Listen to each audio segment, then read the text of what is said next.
Good morning, everyone. This is LadyDragon speaking. It is Tuesday, October 27. It's 11:05 a.m. Okay, it started 30 minutes ago. Vlad spoke, and he still speaking at the Valdai discussion place. And I have the beginning, so we're gonna start with the beginning. So here we go. I don't want to miss any more moments.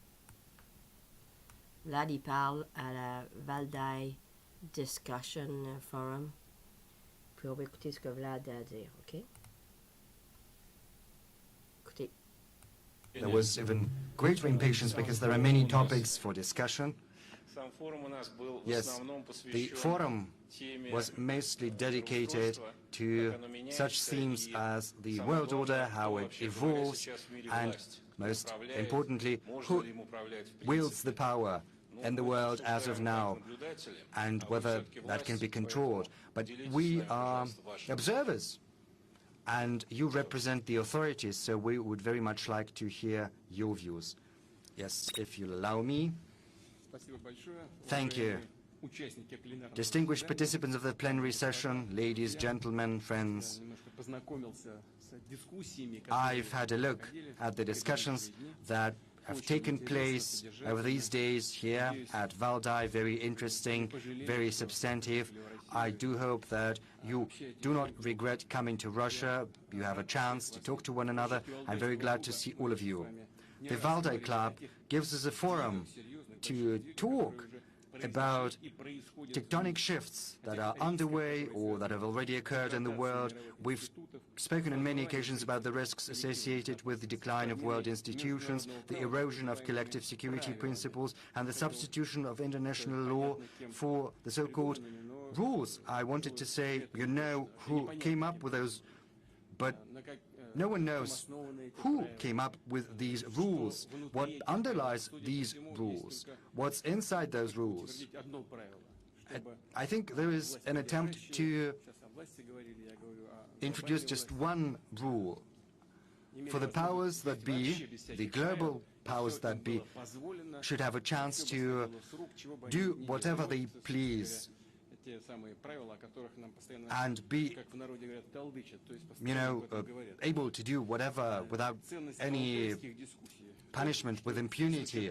The value of the Valdai discussions consists in the fact that different assessments and forecasts are expressed here, and as to their accuracy, life itself has confirmed them with certainty, because the most rigorous and unbiased examiner is life. It shows how accurate our discussions in the previous years have been.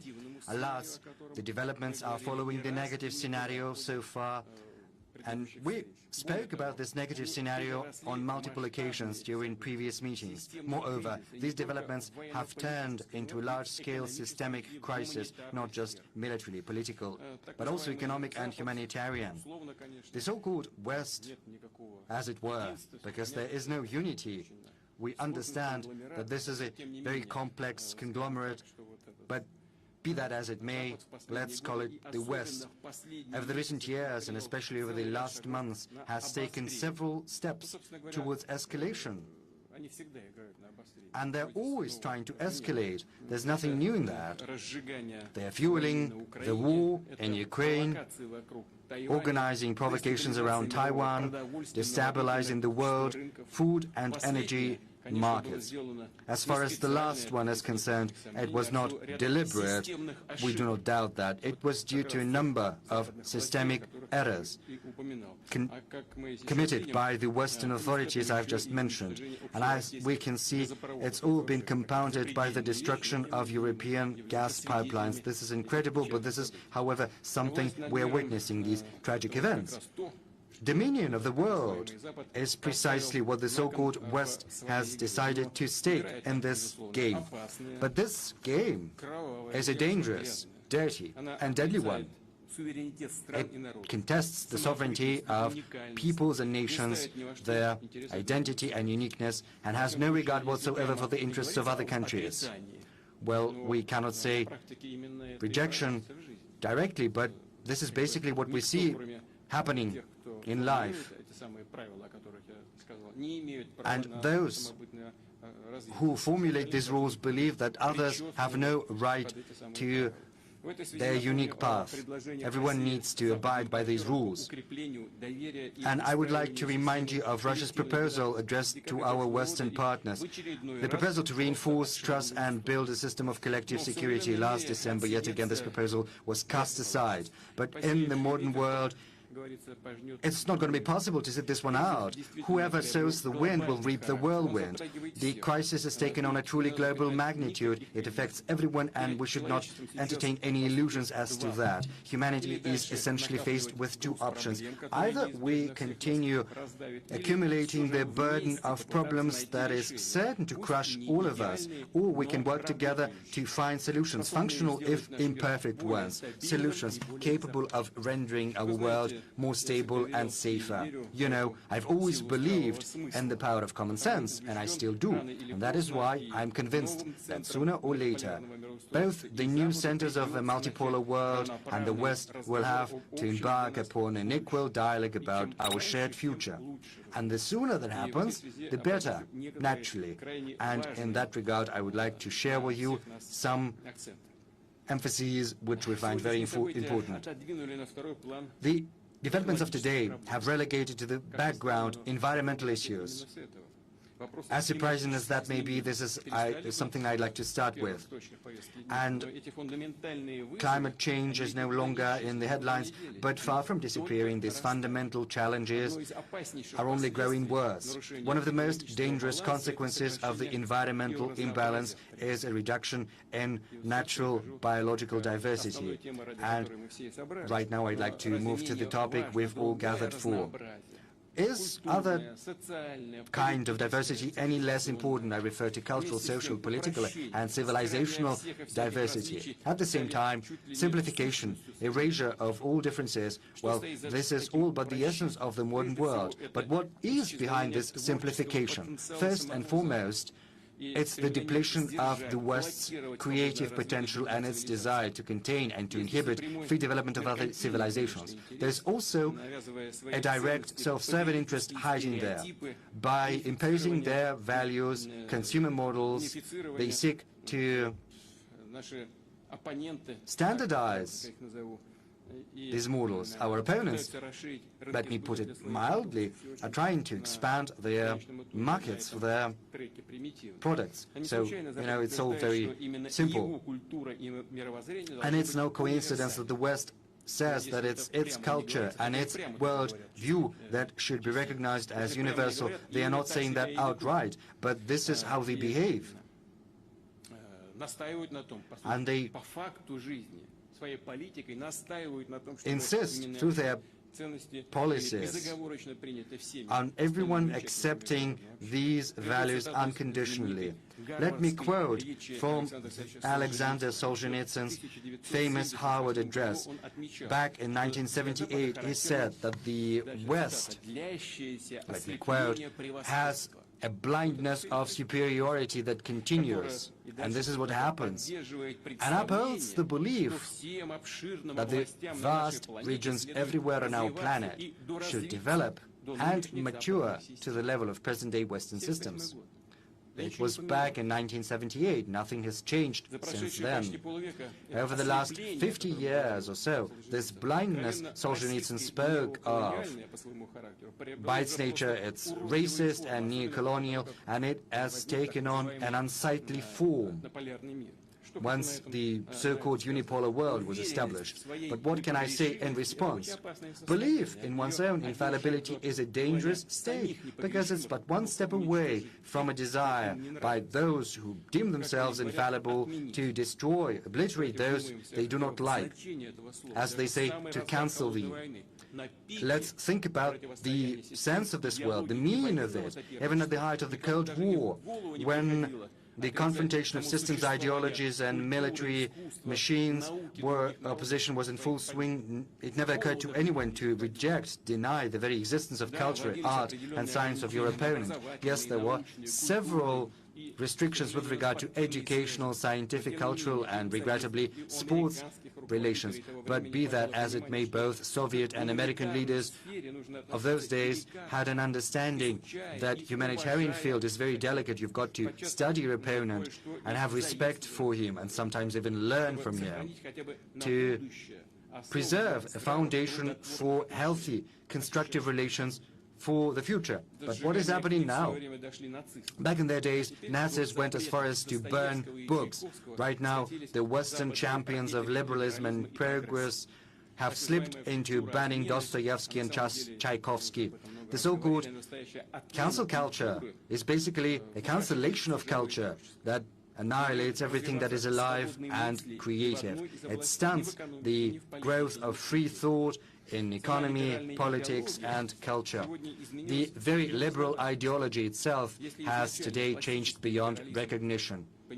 In the very beginning, classical liberalism interpreted the freedom of each and every person as the freedom to say what you want, do what you want. But in the 20th century, liberals started to proclaim that the so-called open society has enemies. Well, it turns out open society has enemies.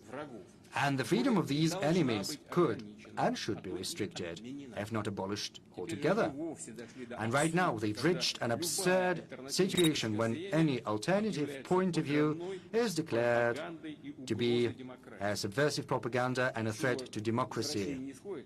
Whatever comes from Russia, well, it's all the Kremlin's doing, but they should look at themselves first. Are we all powerful? If we see any criticism with regard to our opponents, why is it seen as the Kremlin's doing? They should, think harder. They have to present more conceptually their point of view. They cannot simply shift the blame on the Kremlin's intrigues. And all of these was prophetically described back in the 19th century by Fyodor Dostoevsky. One of the characters of his novel, The Possessed, Shigurov, a nihilist, describes the bright future he devised. I quote, "Starting from unlimited freedom, I arrive at unlimited despotism." And our Western partners have arrived precisely at this point. And it's echoed by another character of the novel, Piotr Verkovensky, who says that what we need is universal betrayal, spying, and snitching. He says that society does not need talents nor superior capabilities. He says Cicero will have his tongue cut out, Copernicus will have his eyes put out, Shakespeare will be stoned. And this is what our Western opponents have come to.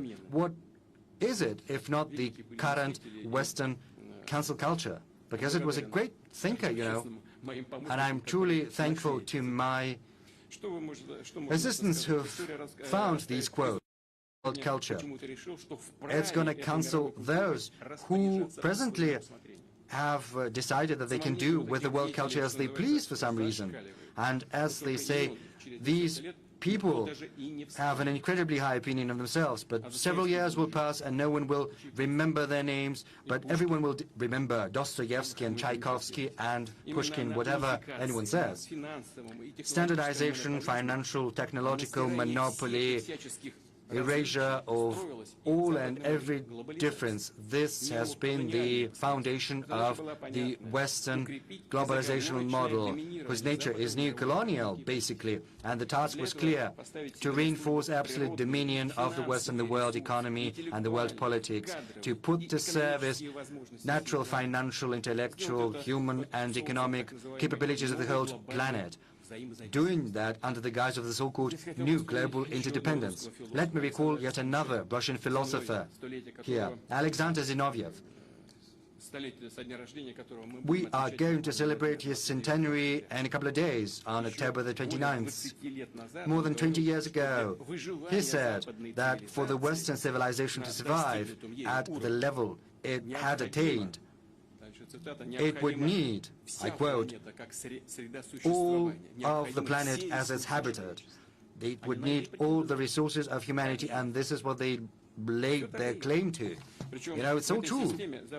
And in this system, the West enjoys an inherent, incredible advantage because it came up with the principles and mechanisms of this system. The principles, Everyone is talking about what are these principles, a black hole, no one understands. But once globalization started to benefit not Western countries but other countries, I refer first and foremost to big nations of Asia, the West either revisited many of the rules or even abolished some of them. And as far as the sacrosanct principles of free trade, economic openness and equal competition, even property are concerned, well, all of these principles were all of a sudden altogether forgotten. You know, when it was no longer beneficial, they decided to revisit the rules on the go. Yet another strawman argument and doublespeak. Western ideologues and politicians have long been telling the world there is no alternative to democracy. But in truth, what they meant was the Western, so-called liberal democratic model, whereas all other variants and forms of democracy were rejected by them with disdain and arrogance. You know, it's been characteristic of them since the colonial times, because they think that everyone, you know, is just substandard, whereas only they belong to the elite. But right now, the absolute majority of the world community demands democracy in world affairs. They reject authoritarian diktat of certain countries or groups of countries. What is it if not direct application of democratic principles in interstate affairs? But what is the position of the so-called civilized West? If you are Democrats, then one would think you would welcome this natural desire, aspiration towards freedom of billions of people. But it's not the case. The West calls that the sabotage of liberal world order based on rules, and it resorts to economic and trade wars, sanctions, boycotts, color revolutions, and it hatches and conducts different kinds of coup d'etat. And, you know, they even say how much money they spend on the coup d'etat, the cheek of it.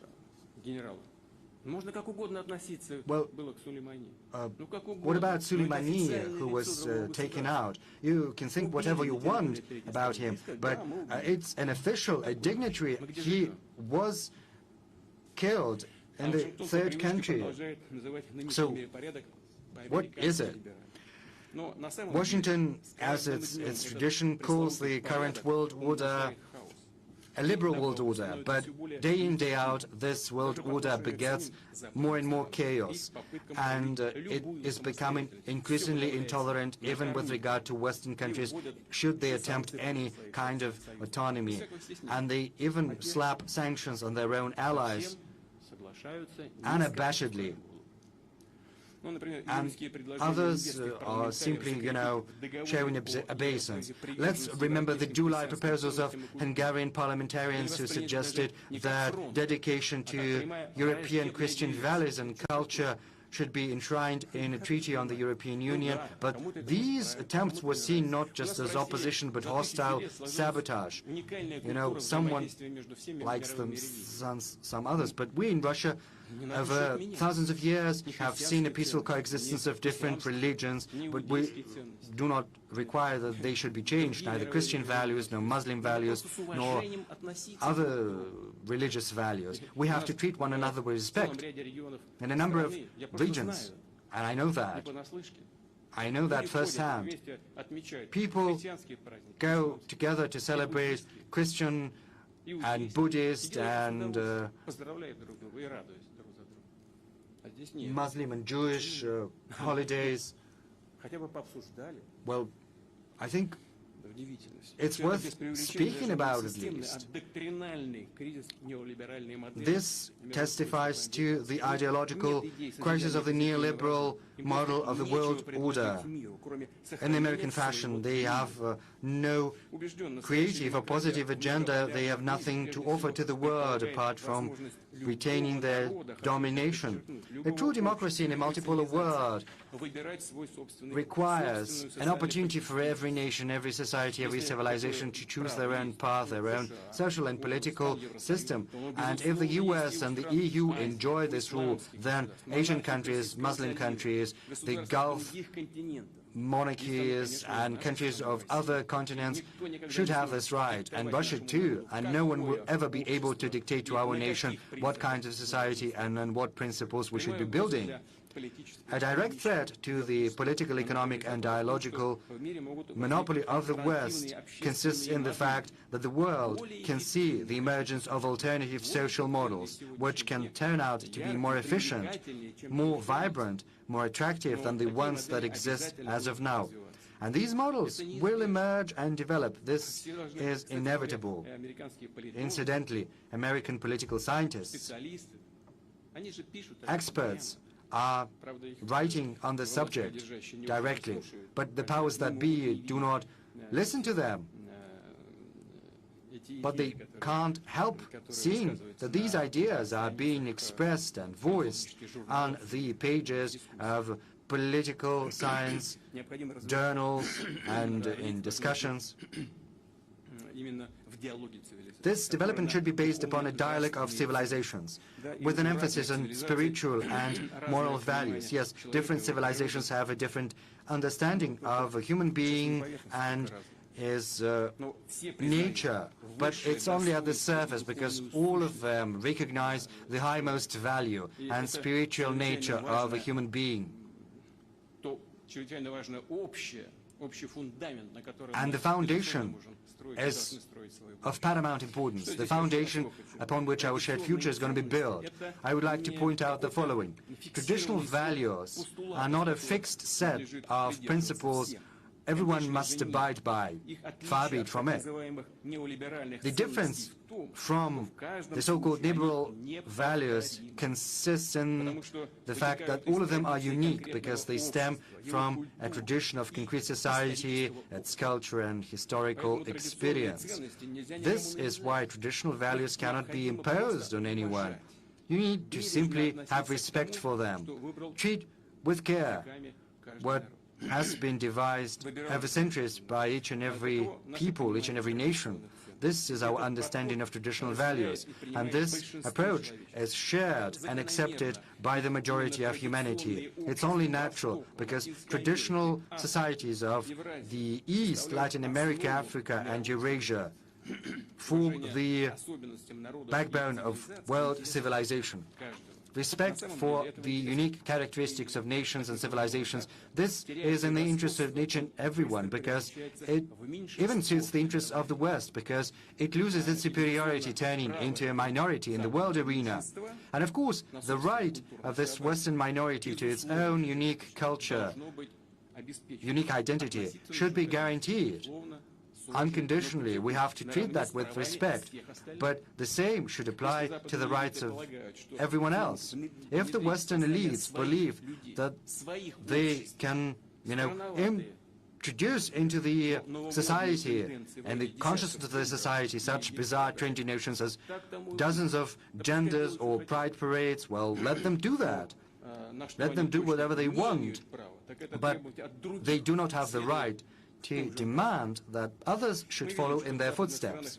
As we can see, Western countries are undergoing complex demographic, political and social processes. It's their domestic affairs. Russia does not interfere within these affairs, nor is it going to. Unlike the West, we're not getting into someone else's backyard.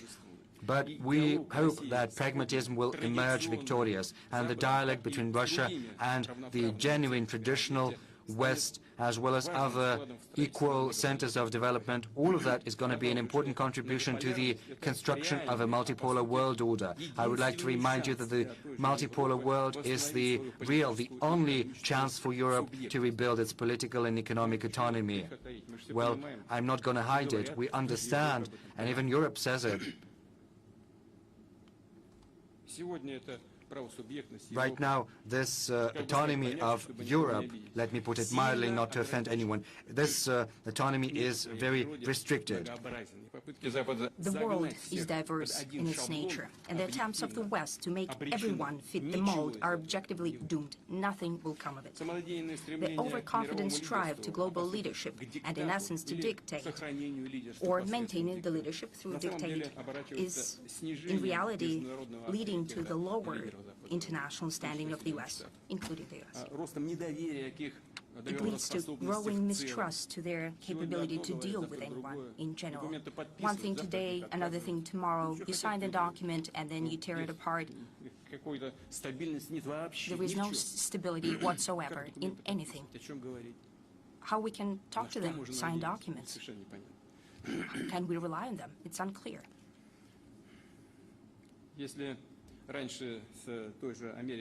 Before, only some countries allowed themselves to argue with America, and that looked like almost scandalous. And now it's a routine thing when very different countries refuse Washington in its baseless demands, despite the fact that it still is trying to apply pressure to everyone. I think this is a very wrong policy. It's a road to nowhere. But let it be. It's their choice. I'm convinced that the people of the world would not disregard the policy of intimidation that has discredited itself. And every time the attempts to maintain its hegemony, the West will have to pay, and to pay a higher price each time. If I were a Western elite, I would seriously think about this future. Just like today, some political scientists and politicians are contemplating in the U.S. itself. In the current situation of harsh conflict, I'd like to say a matter of principle that Russia, being an independent and unique civilization, has never considered itself an enemy of the West. Americanophobia, Anglophobia, Francophobia, Germanophobia are just the same kind of racism as Russophobia and anti-Semitism, just like any other manifestation of xenophobia. We simply need to clearly understand, as I have said before, there are at least two types of West, maybe more. There is the West of traditional, primarily Christian values, freedom, patriotism, and rich culture, and now of Islamic values as well. A significant amount of population professes Islam. And this kind of West is close to us. We have common roots based in classical antiquity. But there is another kind of West, aggressive, cosmopolite, neo-colonial, being a weapon of neoliberal elites. And Russia, naturally, will never make peace with the dictate of this kind of West.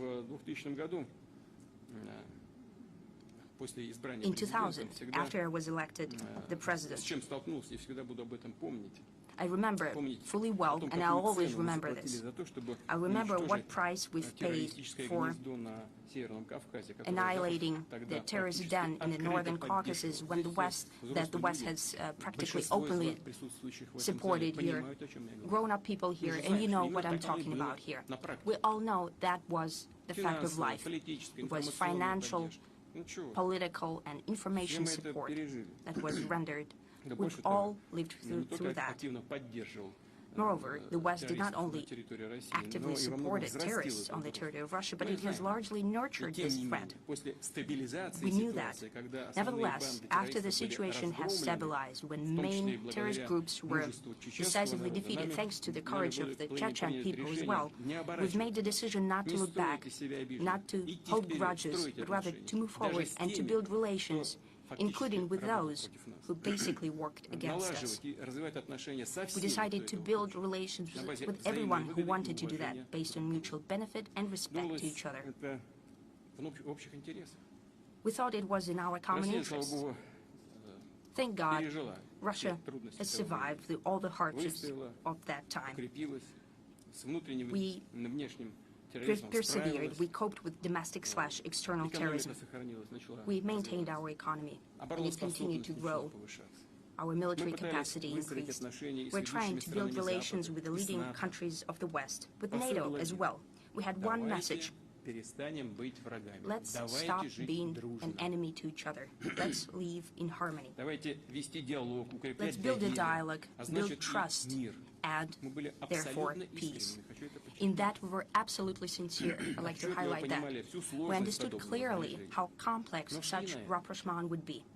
We still did it. But what did we get in return? In a nutshell, it was basically a no on all main dimensions of possible cooperation. What we got in return is permanent pressure on us and creating hotbeds of tension at our borders. And if I may ask, what was the goal of that pressure? What was the goal? Just to practice? Well, of course not. The goal was to make Russia more vulnerable and to turn Russia into a tool of achieving their own geopolitical goals. That's it. That's the rule of the thumb. Everyone is turned into a tool, and to use these tools to their own ends. And those who do not obey to this pressure, who doesn't want to be a tool, sanctions are introduced against them. Economic restrictions are introduced against them. Coup d'etats are being prepared and executed where possible, and so on. And in the end, if they do not succeed in anything, then the main goal is to eliminate, to wipe off the map. But that didn't work with Russia, and it will never happen. It will never be possible to implement this scenario. Russia does not challenge the elites of the West. Russia is simply standing up to its right to exist and to freely develop. We ourselves do not intend to become a new hegemon. Russia does not offer to substitute unipolar world with bipolar or tripolar world, domination of the West with domination of the East or North or South.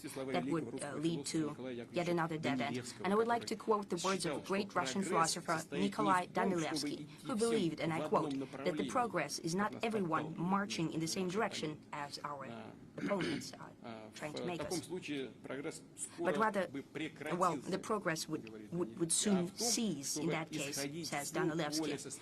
But the idea of the progress is to walk and explore the whole field of historically human domain in all directions. And he adds, not a single one civilization can be proud of presenting the apex of development. End of quote. I'm convinced that dictatorship can only be countered through the freedom of development of countries and nations, identity loss countered through the love to human being as a creator. The primitive simplification and bans can be countered through the flourishing complexity of cultures and tradition. The main idea of today's point in time is that all civilizations, states, and their integration and associations indeed have opened all paths to pave their own democratic and original path. Primarily, we believe that the new world order should be based on law and justice. It should be free, fair, and unique. The world economy and trade should become more fair and open. Russia believes that it is unavoidable that the new international financial platforms will take shape, also for international payments.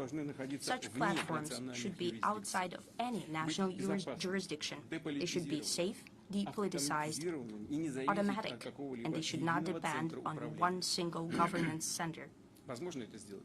Is it possible? Yes. It would require a lot of effort and joining efforts of many countries, but it is possible.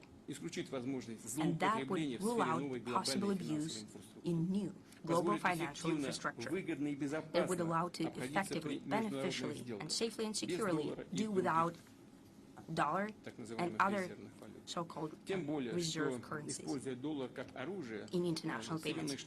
The most so since the West has discredited the Institute of International Reserve.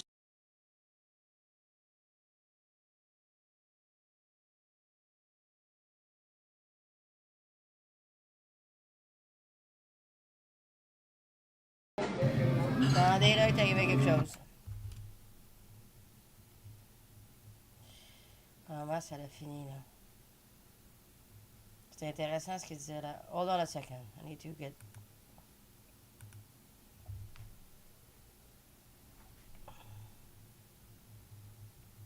back to it.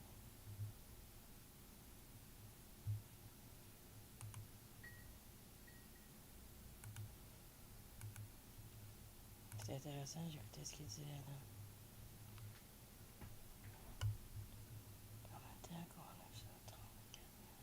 Je pense qu'il a fini là. Took our currency and gold reserves, and there will be an alternative.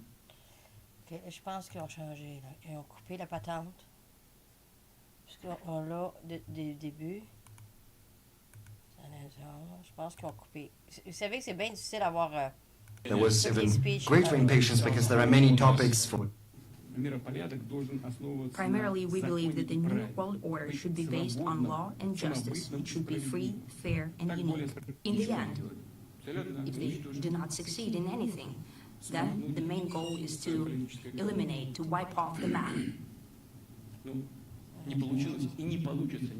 But some countries allowed themselves to argue with America, and that looked like almost scandalous. And now it's a routine thing when very different countries refuse Washington in its baseless demands, despite the fact that it still is trying to apply pressure to everyone. I think this is a very wrong policy. It's a road to nowhere. But let it be. It's their choice. I'm convinced that the people of the world would not disregard the policy of intimidation that has discredited itself. And every time that attempts to maintain its hegemony, the West will have to pay, and to pay a higher price each time. If I were a Western elite, I would seriously think about this future. Just like today, some political scientists and politicians are contemplating in the U.S. itself. In the current situation of harsh conflict, I'd like to say a matter of principle that Russia, being an independent and unique civilization, has never considered itself an enemy of the West.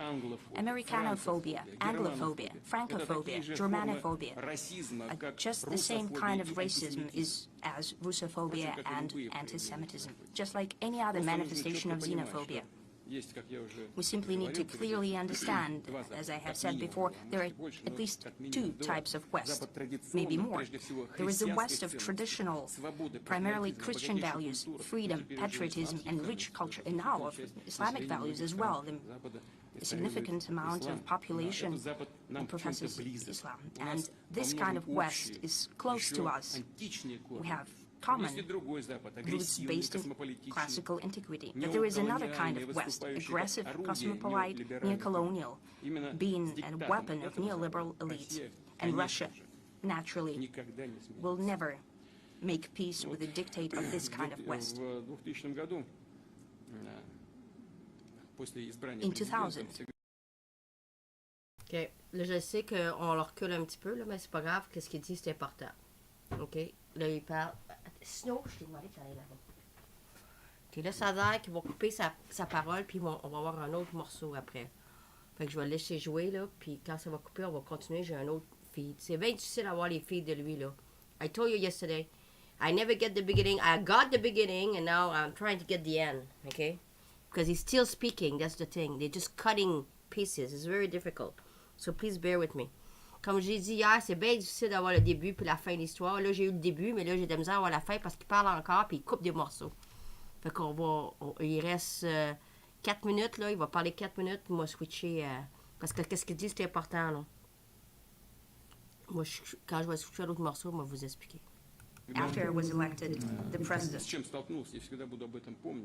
I remember fully well, and I'll always remember this. I remember what price we've paid for annihilating the terrorist den in the Northern Caucasus when the West has practically openly supported here. Grown-up people here, and you know what I'm talking about here. We all know that was the fact of life. It was financial, political, and information support that was rendered. We've all lived through that. Moreover, the West did not only actively support terrorists on the territory of Russia, but it has largely nurtured this threat. We knew that. Nevertheless, after the situation has stabilized, when main terrorist groups were decisively defeated, thanks to the courage of the Chechen people as well, we've made the decision not to look back, not to hold grudges, but rather to move forward and to build relations, including with those who basically worked against us. We decided to build relations with everyone who wanted to do that, based on mutual benefit and respect to each other. We thought it was in our common interest. Thank God, Russia has survived through all the hardships of that time. We persevered, we coped with domestic/external terrorism. We maintained our economy, and it continued to grow. Our military capacity increased. We're trying to build relations with the leading countries of the West, with NATO as well. We had one message: let's stop being an enemy to each other. Let's live in harmony. Let's build a dialogue, build trust, and therefore peace. In that, we were absolutely sincere. I'd like to highlight that. We understood clearly how complex such rapprochement would be. We still did it. But what did we get in return? In a nutshell, it was basically a no on all main dimensions of possible cooperation. What we got in return is permanent pressure on us and creating hotbeds of tension at our borders. And if I may ask, what was the goal of that pressure? What was the goal? Just to practice? Well, of course not. The goal was to make Russia more vulnerable and to turn Russia into a tool of achieving their own geopolitical goals. That's it. That's the rule of the thumb. Everyone is turned into a tool, and to use these tools to their own ends. And those who do not obey to this pressure, who doesn't want to be a tool, sanctions are introduced against them. Economic restrictions are introduced against them. Coup d'etats are being prepared and executed where possible, and so on. And in the end, if they do not succeed in anything, then the main goal is to eliminate, to wipe off the map. But that didn't work with Russia, and it will never happen. It will never be possible to implement this scenario. Russia does not challenge the elites of the West. Russia is simply standing up to its right to exist and to freely develop. We ourselves do not intend to become a new hegemon. Russia does not offer to substitute unipolar world with bipolar or tripolar world, domination of the West with domination of the East or North or South. That would lead to yet another dead end. And I would like to quote the words of a great Russian philosopher Nikolai Danilevsky, who believed, and I quote, that the progress is not everyone marching in the same direction as our opponents are trying to make us, but rather, well, the progress would soon cease in that case, says Danilevsky. But the idea of the progress is to walk and explore the whole field of historically human domain in all directions. And he adds, not a single one civilization can be proud of presenting the apex of development. End of quote. I'm convinced that dictatorship can only be countered through the freedom of development of countries and nations, identity loss countered through the love to human being as a creator. The primitive simplification and bans can be countered through the flourishing complexity of cultures and tradition. The main idea of today's point in time is that all civilizations, states, and their integration and associations indeed have opened all paths to pave their own democratic and original path. Primarily, we believe that the new world order should be based on law and justice. It should be free, fair, and unique. that the world economy and trade should become more fair and open. Russia believes that it is unavoidable that the new international financial platforms will take shape, also for international payments. Such platforms should be outside of any national jurisdiction. They should be safe, depoliticized, automatic, and they should not depend on one single governance center. Is it possible? Yes. It would require a lot of effort and joining efforts of many countries, but it is possible. And that would rule out possible abuse in new global financial infrastructure that would allow to effectively, beneficially, and safely and securely do without dollar and other so-called reserve currencies in international payments. The most so since the West has discredited the Institute of International Reserve. There was even greater impatience because there are many topics for discussion. Yes. This time I was prepared. Okay, now it continue here. So we're gonna continue here. So just bear with me, my friends. This is not obvious. Ok, voilà, j'essaie de continuer ici, là. Il est en train de parler du système financier, là. He's talking about the financial thing. We'll see if we're at the right place here. Let's continue. National financial institutions first, because there was inflation in dollar and euro, and then they just took our currency and gold reserves, and there will be an alternative to that. That's inevitable.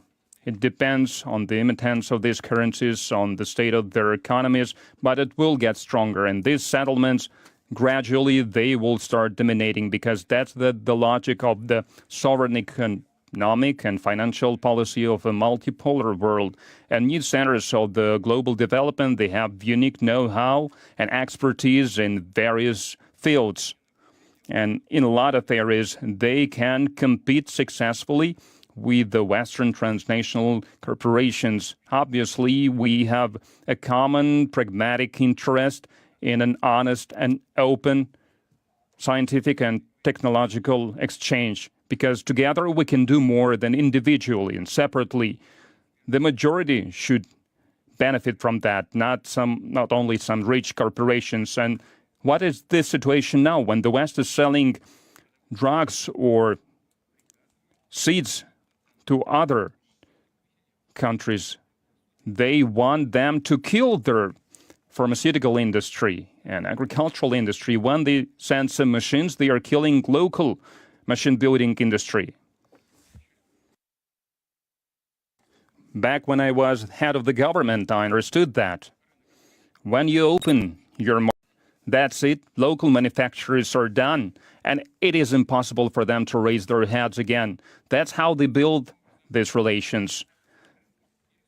Drugs or seeds to other countries, they want them to kill their pharmaceutical industry and agricultural industry. When they send some machines, they are killing local machine building industry. Back when I was head of the government, I understood that. When you open, that's it, local manufacturers are done, and it is impossible for them to raise their heads again. That's how they build these relations. Thus, they are seizing markets and resources. Countries are losing their technological potential, scientific potential. That's not progress. That's being enslaved. That's bringing economies to some primitive level. Technological development should not make things less equal. It should make things more equal. That's how traditionally Russia has been pursuing its external technological policy. For example, we're building nuclear power station in other countries. At the same time, we are passing on competences. We are training local experts and professionals. We are not just building a power plant. We are creating an entire industry. Basically, we are giving other countries a chance to make a breakthrough in their technological development, to shorten the gap, to bridge this gap, to bring their power industry to a new level. Once again, I would like to emphasize that sovereign development does not mean that one has to be isolated. No. Parties work together on the principles of equality. If liberal globalization is losing face, is imposing the Western model on everyone, integration is the opposite process. It is tapping into potential of every civilization in the interest of everyone, so that everyone could win. If globalism is a diktat, then integration is the working together on some strategies that would be beneficial for everyone. In this regard, Russia considers it is important to launch mechanisms of creating vast spaces built on the cooperation between neighbors, as economy, resources, infrastructure would complement each other. And these alliances will be a foundation for the multipolar world, economic foundation. Their dialogue will give birth to a new future of mankind, multidimensional future of mankind, opposite to what certain Western ideologues are thinking. Mankind cannot be built by order. It can only be built based on the opinions of everyone. If we truly care about the identity of each people, of each nation, that could be the only principle to develop long-term cooperation in the multipolar world. And in this regard, we should probably think about the United Nations Organization and its Security Council to reflect more the diversity of global regions, because Asia, Africa, Latin America, the world of tomorrow, a lot will depend on them. Much more will depend on them than today. And their growing influence is something positive. I would like to remind you that the Western civilization is not the only civilization, even in Eurasia, in our common Eurasian space. More than that, most of population is concentrated in the east of Eurasia, the cradle of the ancient civilizations. And Eurasia has huge resources of every kind and huge capabilities. And the harder we work on making it closer, more closely connected, on working on new ways to cooperate, the better it will be.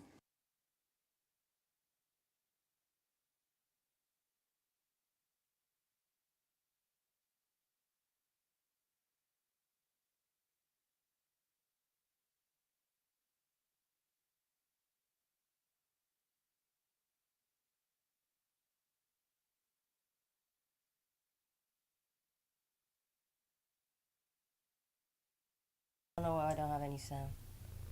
Snow, did you do something? Attendez une seconde, là.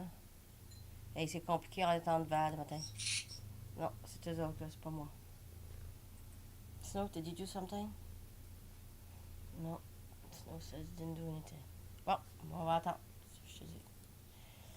Bon, la base d'histoire qui explique, là, c'est que on s'en va vers un nouveau monde, puis il faut qu'on soit tout inclusif et non exclusif. Puis il a dit que le progrès va se faire à chaque pas de chaque nation. Il n'y a pas personne qui devrait dicter une nation à faire quelque chose. Puis il a dit que surtout dans le domaine de... Je sais pas pourquoi qu'il n'y a plus de son, je sais pas. Il dit surtout dans le domaine financier, on doit avoir une façon de fonctionner sans se faire hijacker notre argent puis toutes nos affaires comme ils ont fait avec eux autres. Puis là, il est en train de parler de Eurogenesia, là, puis là, il a dit que c'était le cradle de civilisation, puis qu'il fallait qu'il soit développé. Ben là, c'est là qu'il a arrêté. J'ai rien compris. On va essayer de vérifier. Sinon, t'as pas rien fait. Hein. Ça, j'ai pas de son. And ça, regarde, on a perdu Eurasia c'est ça, c'est là qu'on a perdu le son. has huge resources of every kind and huge... Là, on a perdu le son. Je suis en train de faire mon ménage, j'en écoutais, je suis pas assis, là. Bon, il n'y a plus de son. Bon, c'est compliqué. Écoutez, Vlad, je vous dis, là, Puis il est censuré tellement, là, lui, là. Regarde, on peut même pas écouter. Excusez. Il n'y a plus de son. C'est pas cool, ça. Oh, moi, je suis rendu, là, dans l'histoire. Bon, tout le monde n'a même plus de son, tabarnak. Attendez une seconde. J'essaie de figurer si je peux avoir quelque chose d'autre, là.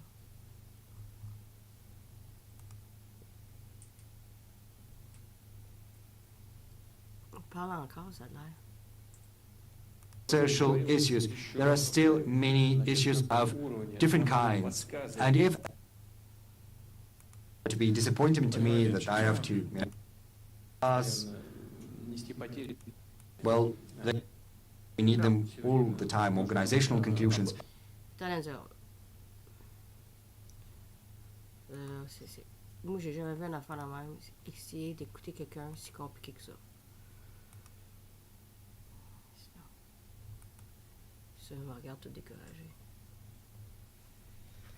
On va dire, j'ai rien fait, mamie. Tellement c'est snow, mais là, c'est pas snow, c'est bien plus grave que ça. Parce que Especially human person. Attendez une seconde. Hey, c'est compliqué essayer d'écouter, là, matin, là. Je trouve pas ça drôle, là.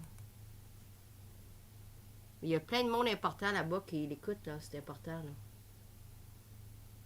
On the trends that we have just... I know that there are issues in the development of the capital as a... worked, but it was ignored, our proposal. Bon, ça a l'air qu'ils ont coupé son speech, là. With On n'a pas eu la fin du speech.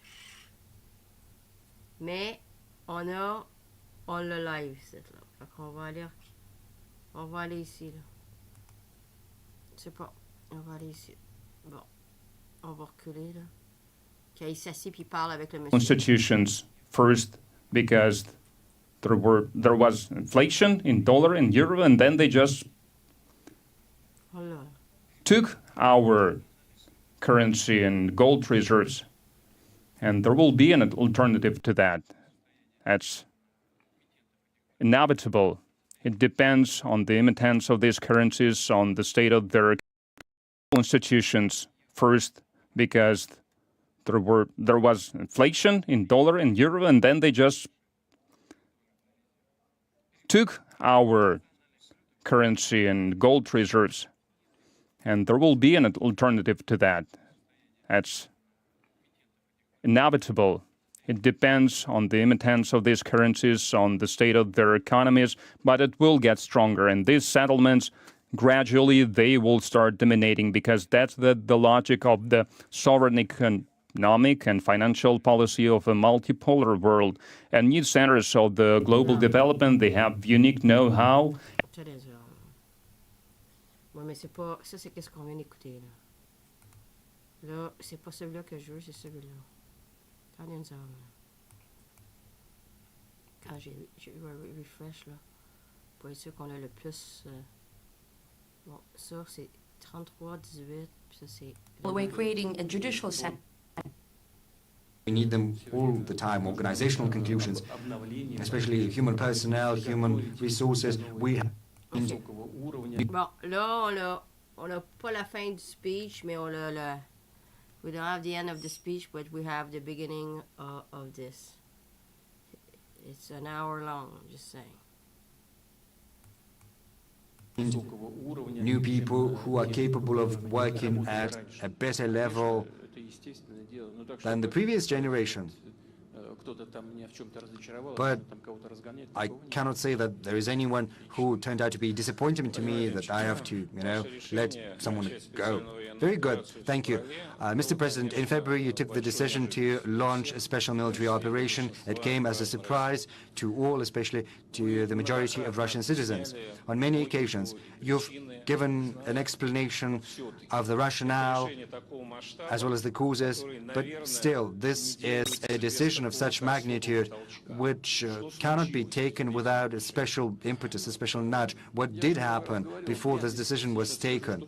I said that on multiple occasions. I do not think I am going to say anything new, especially in this room, in this audience. I'm not going once again to talk about the NATO expansion, which was absolutely unacceptable. Everyone knew that simply ignoring outright our interests in the field of security. And in the end of last year, yet another attempt we made with our proposals. It was cast aside. They said, just, I'm not gonna say the words, but it was ignored, our proposal. With the support of their Western patrons, Kiev authorities publicly refused to abide by the Minsk agreements. The leaders said that they didn't like one point of the Minsk agreements. He said that publicly. Other high officials said that they were not going to stick to the Minsk agreements. The previous president said that he did sign the Minsk agreements, but he assumed that they would never be implemented. What else is there to say? If you need to embed something into the consciousness of millions with internet, with the media, this is one thing. And another thing is real politics, because there are some things that are happening and that are not being seen by people. And finally, real things came to light, became public, and we had to decide what to do with Donbass, because people were living for 8 years under fire, and they're still living under fire. We had to make a decision nonetheless, recognize their independence. But simply recognizing their independence and leaving them to their own devices, that was unacceptable. That is why we took the next logical step to incorporate them into the Russian Federation, because they would not survive on their own. They expressed their will, we know their sentiment, and of course the fire still continued to reign, and Kiev authorities were prepared to conduct new military operations, because there had been previously 2 more military operations, and people were still living under the fire, and we had no other choice but to launch a military operation, because, well, the other option was to simply wait for the Kiev authorities to begin a new military operation. That was the rationale behind our decision. Let's get back to 2014. Why did they need to execute this coup d'etat? Because Yanukovych all but renounced authority. He agreed to hold elections, and I do hope he's not going to take offense. He stood little chance of winning. So why did they need this violent, anti-constitutional coup d'etat? There is no response. Probably the response is to demonstrate who the master was, to tell everyone to do as they are bidden. There is no other explanation I can think of. Once the coup d'etat was executed, people refused to accept that, and this is what triggered the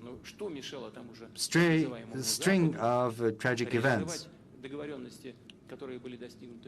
The West could have implemented the Minsk agreements. Well, they're telling me that if I had been in the shoes of the then Kiev authorities, I would have signed these agreements as well. But they did sign them. And the heads of those unrecognized People's Republics also put their signatures to the document. One of them was later assassinated. So all of these actions resulted in the current tragic events. That's it. Do you have this sentiment that society has, that the enemy has been underestimated? Well, you know what the thing is? We saw what had been happening. 8 years they had been building fortifications in the Donbass, very strong fortifications. Secondly, we understood full well that this process would continue. And the further it went, the more dangerous it would have been for us, and the greater our losses would have been. And this is why we did it. And NATO was expanding its military presence in Ukraine, and these fortifications would have popped up not just along the line of contact. They would have popped up in different areas as well. And from the south, from the north, our troops are going around the Donbass, and if we had allowed it to run further, if they had a chance to acquire new weapons systems, then the situation for Russia would have been absolutely different from the point of view of running this special military operation. On multiple occasions, you said and you wrote in your article that we are one nation. Did you change your opinion? No, because it's a fact, a historical fact. In the 9th century, these territories saw the birth of Russian statehood, first in Novgorod, then in Kiev, and then they joined together. It was one nation that spoke one language, ancient Russian, Old Russian, and the changes in the language started to happen only in the 14th century, in the 15th century, due to the Polish influence, because the western parts of the Russian state ended up in a different country, and hence the changes in the language. During the development of an ethnic group, different things happen. If one part of an ethnic group achieves a level when they think of themselves as a separate nation, you have to treat that with respect. But this principle, this process happened due to a number of reasons. Some territories of Russia ended up in other countries, and these countries were pursuing their own interests. In Poland, these Russian territories were being Polonized, and heavy influence was exercised on the Russian language. You can look up the documents in the archive, and you can see letters to Warsaw, to Moscow, saying we are Russian Orthodox people, are asking Moscow, and so on and so forth. They asked Moscow to take them in the country, and they asked Poland to respect their tradition and their customs. And that is what they wrote. They wrote, we are Russian Orthodox people. Yes, afterwards, different processes started to happen. Then an enormous Russian Empire was born. European countries tried to set up, and they did, a certain barrier around the Russian Empire. You know, this principle that goes back to the classical antiquity, divide and conquer. And that is when these attempts started to happen, to divide and conquer the Russian nation. This happened in the 19th century, and then it was growing in magnitude, and it was supported by the West.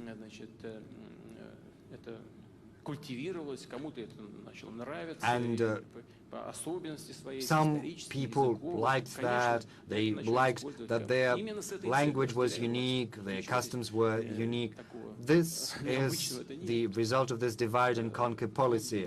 There's nothing surprising in that. Yes, they did achieve their goals, certain goals, and then it led to collaboration with Hitler during the Second World War, when Ukrainian collaborationists were used in actions aimed at eliminating Russians, Poles, Belarusians. It is a historical fact, well known. The most violent, terrible affairs were given to Bandera followers. This is part of our history. But basically, Russian and Ukrainians, Russians and Ukrainians are one nation. This is historical fact. So it's a civil war to a certain extent. Yes, to a certain extent, we ended up in different countries, regrettably, due to a number of reasons. First and foremost, because when the Soviet Union was created after the breakdown of the Russian Empire, and I wrote it multiple times in my articles, the Bolshevik leadership made the decision to pacify the nationalist sentiment who were originally from the Ukraine, and to give them originally Russian territories without asking the population who were living in those territories. They gave the Black Sea region and Donbass over. First Donbass was given to Russia, then the delegation from the Ukraine came over. They came to speak to Vladimir Lenin. He invited the representatives from Donbass and said that we need to re-decide. So they re-decided and they gave Donbass to Ukraine. In that sense, Ukraine was in sort of an artificial state that came together. After the Second World War, it's a historic fact, Stalin gave over a number of Hungarian, Polish, and Romanian territories to Ukraine, taking away their territories from the countries. The Polish people who did not take part in the Hitler coalition took over some of the East German territories. That is how the modern Ukraine came to life. What I'm thinking right now, and it just came to my mind, the only true guarantor of the Ukrainian statehood, sovereignty, and territorial integrity could have been only Russia, which has indeed created the modern Ukraine. Well, if we talk about guarantees, I remember we spoke about that in the spring. Then it went off the radar. I think it's a rhetorical question, considering that there are hostilities and many things happen there. But both you and the Russian officials have said multiple times that the special military operation is going according to the plan. So what is the plan? The society does not really comprehend the plan. You know, initially, I said it, on the day of the beginning of the special military operation. The main thing is to help Donbass. I have already said that. If we acted differently, we could not place our armed forces around Donbass from two sides then, if we acted differently. The second thing, Luhansk People's Republic is fully liberated. The military action taking place around Donetsk Republic. When our troops came from the south and the north, and it became apparent that the people who live there on these traditionally, historically Russian territories see their common future with Russia, we couldn't help but respond. Therefore, the events took place, and we all saw that. And that was the logical follow-up to the situation that was happening at that point in time. The plan and the goal has been one, to help people who live in Donbass. That is what we proceed from, and specifically what the General Staff is planning. Well, I do know what they have in mind, but I don't think that's the case when I need to go into details. Thank you. Dear friends, I have satisfied my initial curiosity by monopolizing President, and now everyone can ask the question or questions. Let's begin with Ivan Safranchuk. Ivan Safranchuk, MGIMO University. You said that ahead of us we have a very important decade in development of the world and our country. But I have an impression there is a certain door into that decade. So I have the question about this door. If you could speak up into the microphone, I cannot really hear you.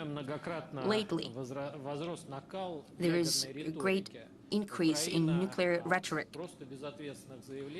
Ukraine went from irresponsible statements to practical preparation for nuclear provocation. And representatives in the US and in the United Kingdom are making statements where we hear certain overtones of the possibility of admissibility of using the nuclear weapon. Biden speaks about nuclear Armageddon, and we hear comments from the US that, well, it's not that scary. At the same time, the US are speeding up the modernized tactical nuclear weapons in Europe. So what's happening is that there is nuclear saber rattling, but they do not recognize the lessons of the Cuban Missile Crisis. If you could explain, Mr. President, is indeed the world on the threshold of a possibility of the use of nuclear weapons, and what would Russia do in this case as a responsible nuclear world power? Well, look, when the nuclear weapons exist, there is always a danger of them being used. Second, the goal of today's fuss around the nuclear threats and the possible use of the nuclear weapons is rather primitive. I don't think I'll be very much mistaken when I say what the goal is. I've already mentioned the dictate of the Western countries and their attempt to apply pressure to all participants in the world arena, including the neutral or countries friendly to us, that all comes to a naught. They're looking for additional arguments to encourage and convince our friends or neutral states that they need to all together stand up to Russia.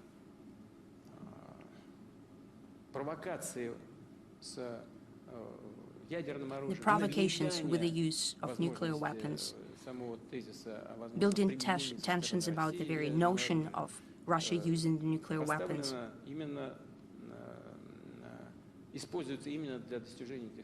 are being put to use to this end to have an impact on our allies and our friends and neutral states, and to tell them, look at who you're supporting.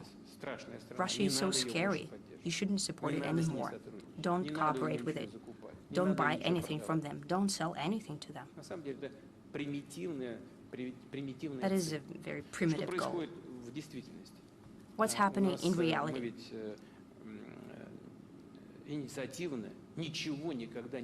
We've never said anything proactively about possible use of nuclear weapons by Russia.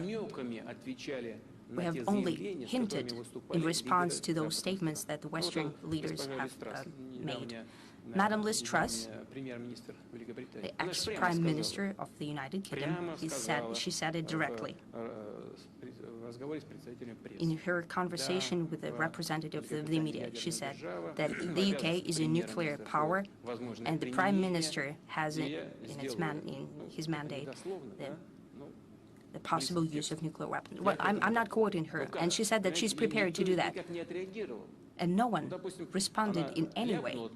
Well, she just made a folly. She was a bit out of it. But can you say these things publicly? Well, even if she said it, someone should have corrected that. Washington, for example, could have said that they have nothing to do with that. They don't know anything about it. There shouldn't be any offense made, but just to distinguish themselves from that. And what we are to think, we think that this is a coherent position, that we are being blackmailed, and what should we do in response? Pretend that we haven't heard anything. A series of other statements were made on that matter. The leadership of the Kiev regime is constantly speaking about its strive to have a nuclear weapon. Now that's the first part of it. And now there are more discussions about what we're doing at the Zaporizhzhia nuclear power plant. So what are we doing? They're saying that quite directly, but they're always hinting that we're shelling the Zaporozhye nuclear power plant. Are they out of their minds? Well, we're controlling this nuclear power plant. We have our troops based there. I've spoken to one of Western leaders. It's been several months since then. We're saying, what should we do? They're telling us to withdraw heavy weaponry from the Zaporozhye nuclear power plant. He said, consider that done. There are no heavy weapons there. Well, get rid of other weapons as well. Well, it's nonsense. You're laughing. It seems laughable. But I'm basically giving their statements verbatim. I said that you asked for representatives of IAEA to be based there. We have agreed to that. They are there. They even refuse to live in a hotel. They're living right on the territory of the nuclear power plant. And they can see with their own eyes who is shelling and where the projectiles are coming from. But no one is saying that Ukrainian troops are shelling the nuclear power plant. No one. However, they're building tension and building hype, accusing Russia. That's nonsense. It seems it should be nonsense, but that's really happening. I've also said it publicly already.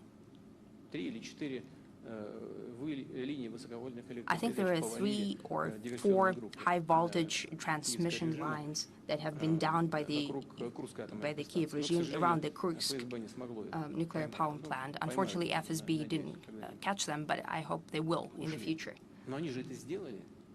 The sabotage was done. Well, they've done it. We informed all our Western partners, but silence is what we received in response. They did not respond in any way. So they're striving to have some kind of a nuclear incident, to lay the blame at the Russian door, and to start the new spiral of fighting against Russia, sanctions against Russia, and so on. I don't see any other point other than that. That is what's happening. Now, a new idea. We have published the intelligence data for a reason about an incident with a dirty bomb being prepared. We know where it is done, more or less. There is still some nuclear fuel that has been repurposed. The technologies that the Ukraine has allow them to do that. They've loaded up to Tochka-U missile, or they could blow up and say that Russia did that, that Russia has conducted a nuclear strike. But it doesn't make sense for us to do it, neither politically nor military. Such things. Now they say that IAEA wants to come over and to check the nuclear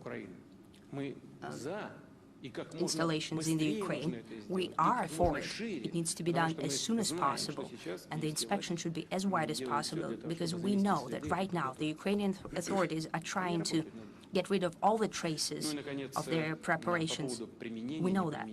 And now, as for, in the end, about use and non-use, the only country in the world that has used nuclear weapons against a non-nuclear state is the United States. They did it twice against Japan. What was the goal? There was no military purpose in that. It brought zero benefit militarily. It made no sense to use the weapon against Hiroshima and Nagasaki, against civilians, basically.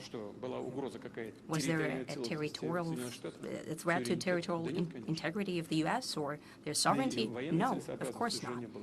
There was no point militarily to do that. The war machine of Japan was already broken down. They could not put up any resistance, basically. Why did they need to kill off Japan with a nuclear weapon? Japanese textbooks usually mention that the Allies have conducted a nuclear strike against Japan. So Japan is in such a grip that they cannot write the truth in their own textbooks. But they remember this tragedy every year. Still, well done. The Americans, well, we should follow suit. They're well done, you know.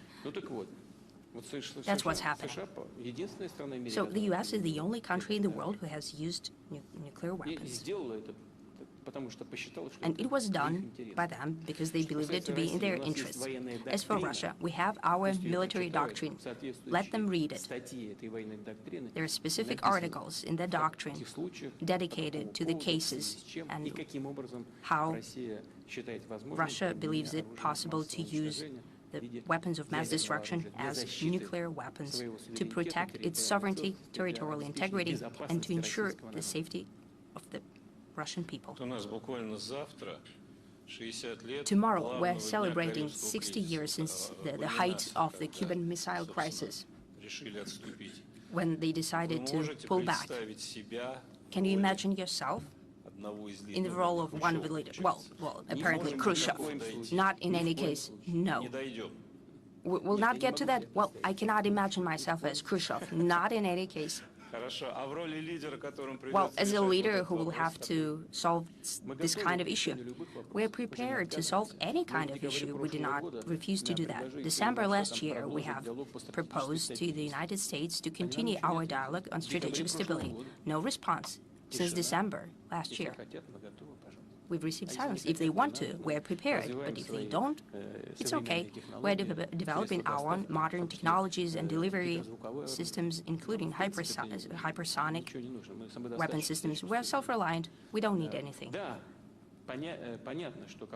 It is clear that they will catch up with us, hypersonic and so on. It's apparent that it's a high-tech country. It's a matter of time. But they're yet to catch up with us, and we have everything. We're developing these technologies. If someone wants to build a dialogue with us on that, we're prepared. Rasuran Maharaj, please.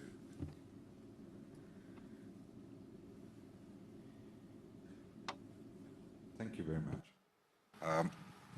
You have answered a direct point that I raised earlier, but if I could expand upon what I'd asked. Escalating and accelerating crises continue to further reveal the precarity, the precarious position we are in and what our system currently is driving us towards. So unequal exchange continues, as you pointed out, inequitous distribution, especially of human capacity, capability and competence, render future prospects of reconciliation and reform inside an unfair yet hegemonic system extremely bleak. Sanctions, fear of reprisals have rendered monetary sovereignty meaningless, especially with the weaponization of the payment system. In our contemporary conjuncture, what could then constitute a more democratic and workable alternative to the current international system of payments and settlements?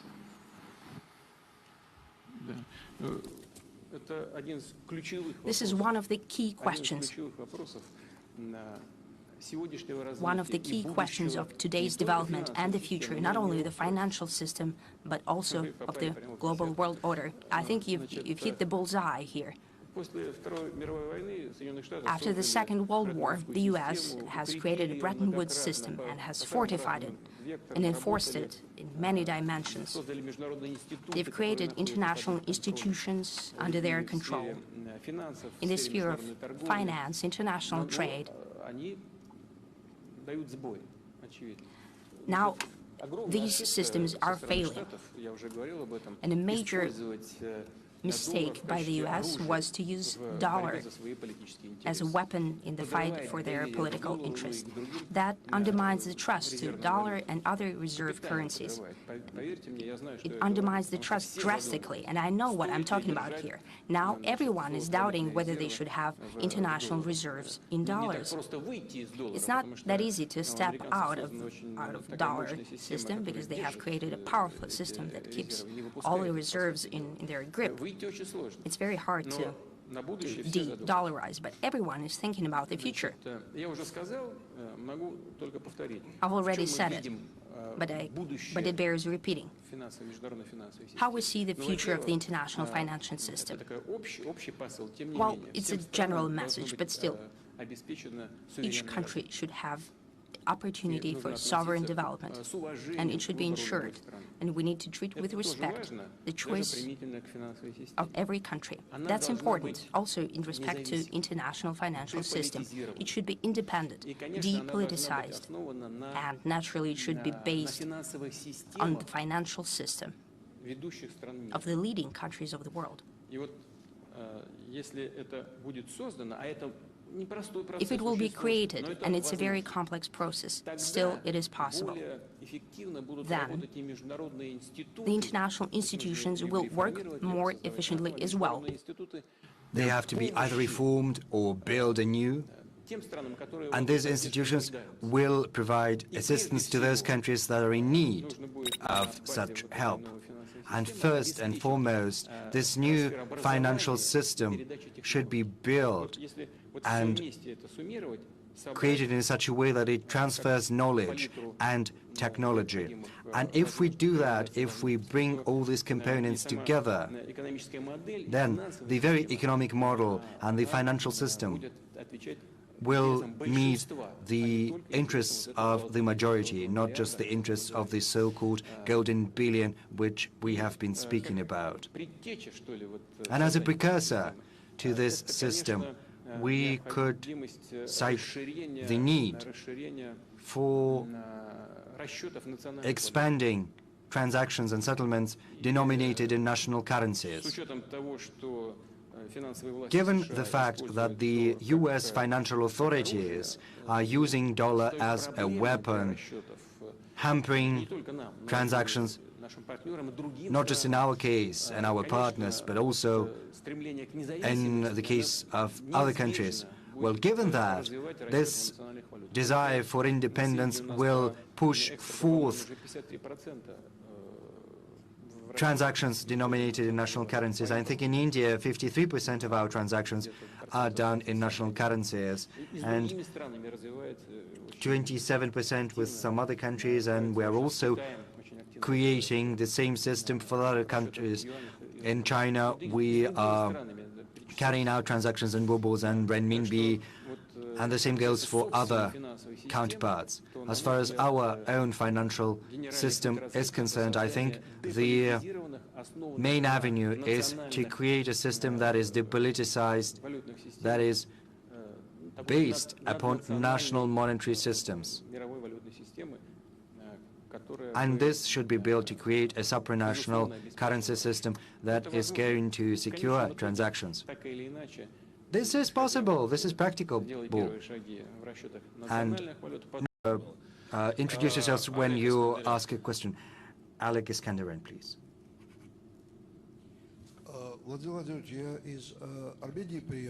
Mr. President, I have come from Armenia. My question is about my country and my region. Recently, we have been hearing an increasingly vibrant discussion about a treaty prepared between Armenia and Azerbaijan.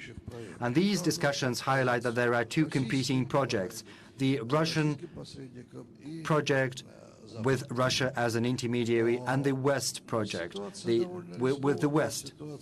The situation is a risky one, and across the region the situation is volatile, teeming with risks. What does Russia think in that regard? How is Russia going to respond to this situation? What does Russia plan to do in this context in future? Thank you. Thank you. I don't know whether this was said publicly before. Maybe it was said, but be that as it may, I'm going to say that. Even if it was not said publicly, I do not think this is a secret. For many years, we've been engaged in dialogue with the Armenian side. We were proposing that the Nagorno-Karabakh issue should be settled in the following manner. Armenia was in control of 7 areas of Azerbaijan, and Armenia said that they should be moving towards normalizing relations. There are 2 areas.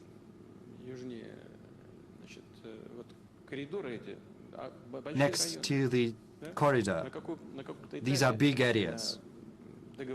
At a certain stage, an agreement could be reached with Azerbaijan to transfer 5 areas, because there's no sense in keeping them. They are desolate. People have left. They were basically chased away from these territories. There's no point in keeping them. And to have still connection with Nagorno-Karabakh, these 2 areas would have been sufficient, and we believe that this would be, just, it would be fair to get refugees back, and it would have been a good step towards normalizing the situation in the region as a whole. But the Armenian leadership chose their own path. As you know, this is what led to the current state of affairs.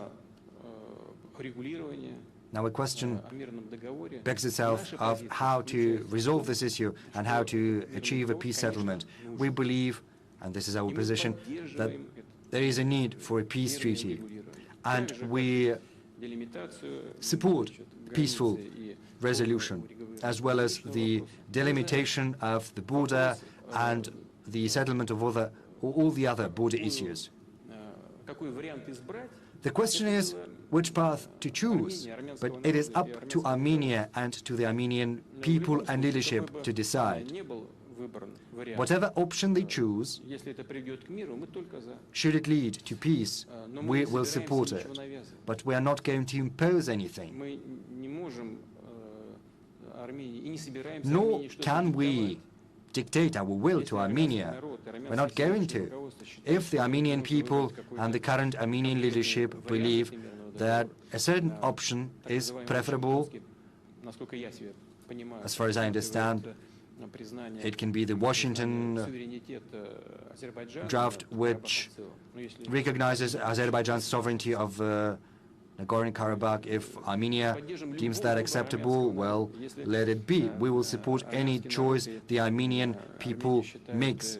If Armenia, the Armenian leadership and the Armenian people believe that Nagorno-Karabakh has certain characteristics, unique ones, that have to be respected, and that this should make its way to the peace treaty, then this option is also on the table.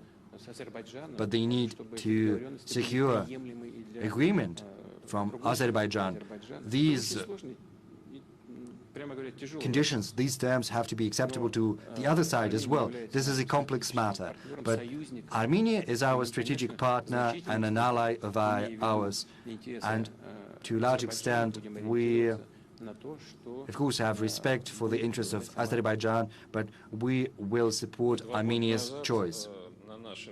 2 years ago, at this very platform, you spoke very highly about President Erdogan. You said he was not wagging his tail and he was a true man. A lot has happened over the last 2 years. What about this assessment of yours? Is it still in effect? Yes, he is a strong, tough leader. He is guided by the interests of Turkey and the Turkish people and the Turkish economy. And to a large extent, this is what explains his position on energy-related issues, on the construction of Turk Stream. We proposed setting up a gas hub in Turkey for consumers in Europe. Turkey has given its assent, of course, also based on their own interests. There are interests in tourism, in construction, in agriculture. We have very many coinciding mutual interests that go in the same direction. And never does President Erdogan give anyone a chance to take advantage of him. But of course, engaging in dialogue with Russia, he also advocates Turkey's interests. Turkey as a whole and President Erdogan are tough negotiators. Many decisions take a lot to come to. They require long discussions, tough negotiations, but we still achieve what we set out to do. And in that sense, President Erdogan is a consistent and reliable partner. This is probably the most important characteristic. He is a reliable partner. Is he not trying to take advantage of you? Well, as I said, he is a tough negotiator. He always takes care of his interests. Well, not his own personal interests, the interests of his country. This doesn't mean he's trying to take advantage of us. He pursues the interests which he and his government and his advisors believe to be important. We are trying to make sure that the decisions we make suit our purposes as well, and usually we manage to arrive at solutions even to the most difficult of issues, in Syria in particular, security-related issues, and economic issues, infrastructure-related issues. And up until now, we did manage to arrive at solutions. Let me reiterate. We understand that if the negotiations have been tough, but we managed to arrive at an agreement nonetheless, then it's going to be done. Dayan Charity-Becker. Thank you. My name is Dayan Jaitilaka, former ambassador of Sri Lanka to the Russian Federation. Mr. President, it is said that Russia is now facing a proxy war waged by the collective West and NATO.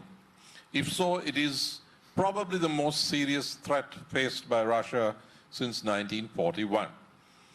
At that time, during the Great Patriotic War, the Soviet leader, who was a communist, reached out to the Orthodox Church and to Russian nationalism in order to form a broad front to defend Russia.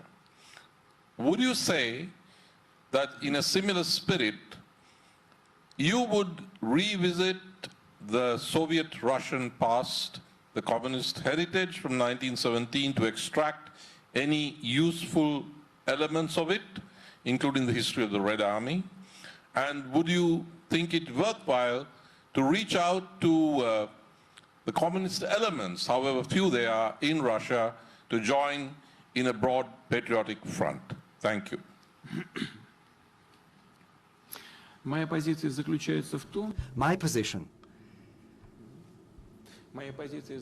position consists in the following. I believe we have to take advantage of all of our historical heritage. I believe we should not renounce anything. We should not turn away from the positive elements we used to have in the history of the Russian Empire. There was a lot of positive in the USSR. There were advantages, disadvantages, problems and issues that were overcome in different fashion. They had different consequences.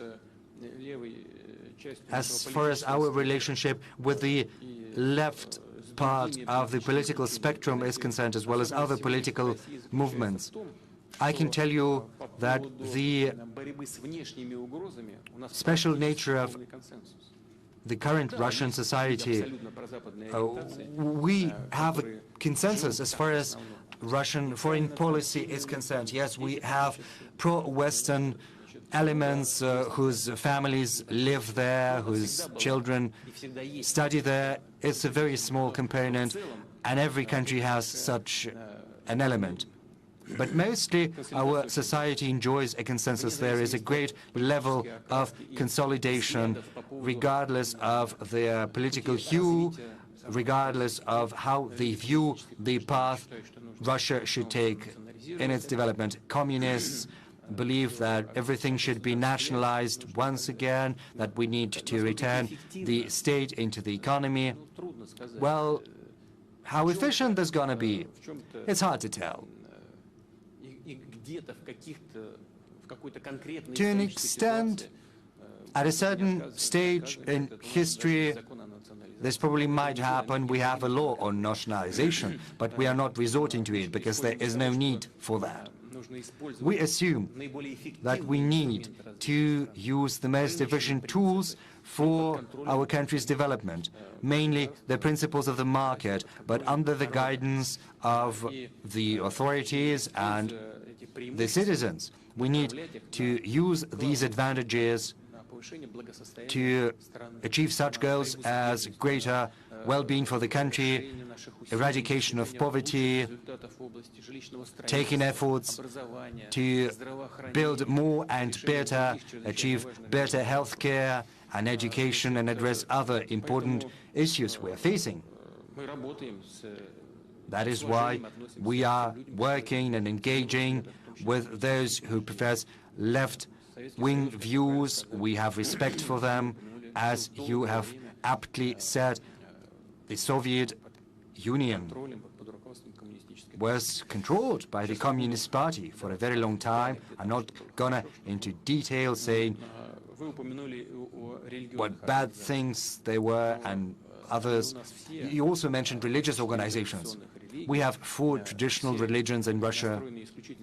All of them are vastly patriotic. As far as the Russian Orthodox Church is concerned, throughout all of Russian history, it's been together with its faithful, with its believers and with its people. And the current stage is no exception. We have some characteristics, special characteristics right now with regard to our religions. We're not interfering in the internal life of our religions. We probably give them vaster freedoms than some countries that deem themselves to be democratic ones. We believe that we owe our religions a great debt because during the Soviet times their property was taken away from them, sold sometimes. It dealt a heavy blow to religious organizations, in particular to the Russian Orthodox Church. That is why we're trying to support all of our religious groups without, however, interfering in their internal affairs. I think it had never happened before. On the one hand, we sense this general patriotic sentiment. People are patriotic, they want our country to be stronger, our interests abroad be protected.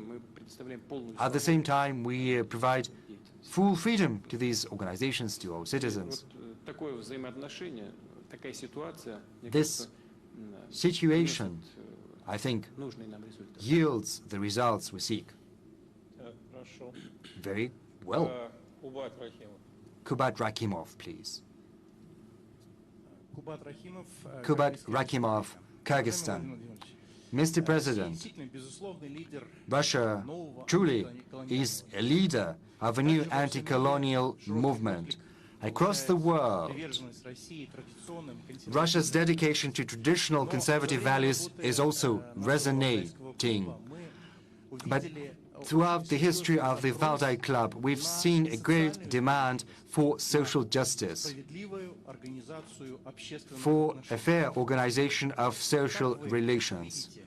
What is your view of this matter, and how can we serve you as experts of the Valdai Club? This is my first question. My second question is as follows. What do you think about the prospect of transferring the capital of Russia eastwards to the center of Russia, to the center of Eurasia, to be closer to the Shanghai Cooperation Organization? Thank you. As far as more just social order is concerned, as per our constitution, Russia is a social state, a social justice state. Everything we do, all our national goals are dedicated to addressing social tasks.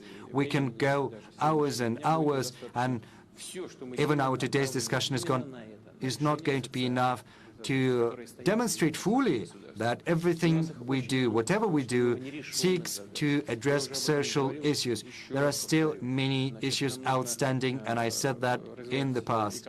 We need to develop our economy, and upon this basis we have to address education, healthcare, technological development issues. We have to change the very structure of our economy. Structural changes are most important. This will lead to changes in the labor market. And we have to think about people who are going to be freed up when the market is going to change. We have to retrain them, to give them additional training. As far as the Valdai Club is concerned, it brings together experts of different kinds. And if experts demonstrate to us the trends in key areas, then we would be very grateful to you, because we will take your views into account in building our plans. We will take into account your positions on the trends that we have just spoken about. We need to understand what's going to happen tomorrow to build the policy for today. As for the transfer of the capital, yes, we've heard such discussions within Russia. There used to be the change of the capital that happened several times throughout the history of the Russian state.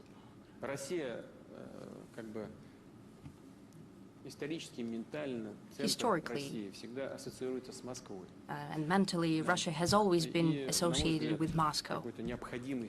And I know that there are issues in the development of the capital as a tremendous city, as a megapolis, but I have to say that under the leadership of the current mayor, Mr. Sobyanin, has been solved much more efficiently than in other countries of the world and other megapolises. Yes, there are some issues that have to do with transportation and social infrastructure development.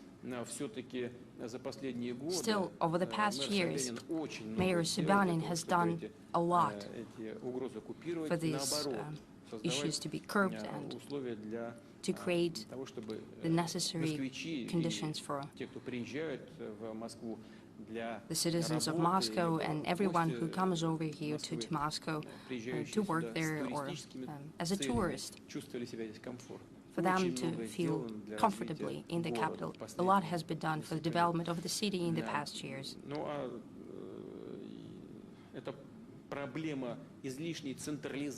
The issue of over-centralization of all federal institutions in Moscow is indeed there.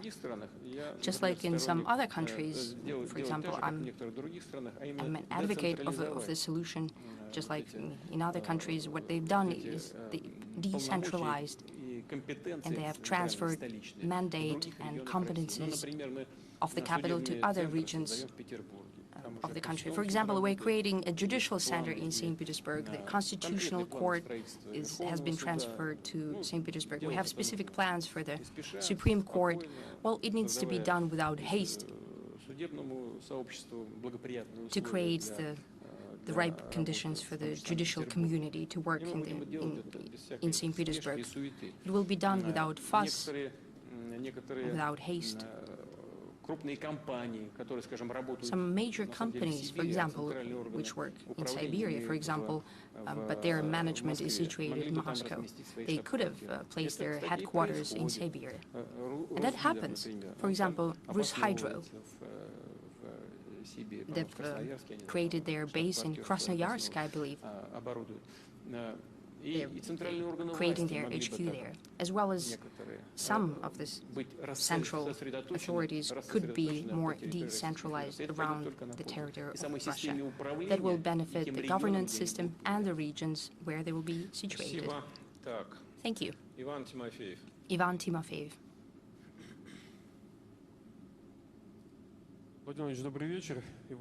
Good evening, Mr. President.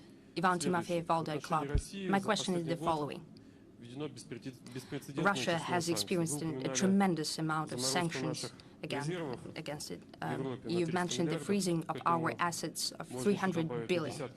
We can add dozens of billions of the property of our citizens and our organizations. They're planning to confiscate these assets and their development and necessary mechanism. Also, financial limitations, bans on supplying technologies and goods to Russia, Russian oil supply banned, and manipulation of everything. You know, we know it full well. You've mentioned it in your statement. Our economy was not expected to survive that, but it did.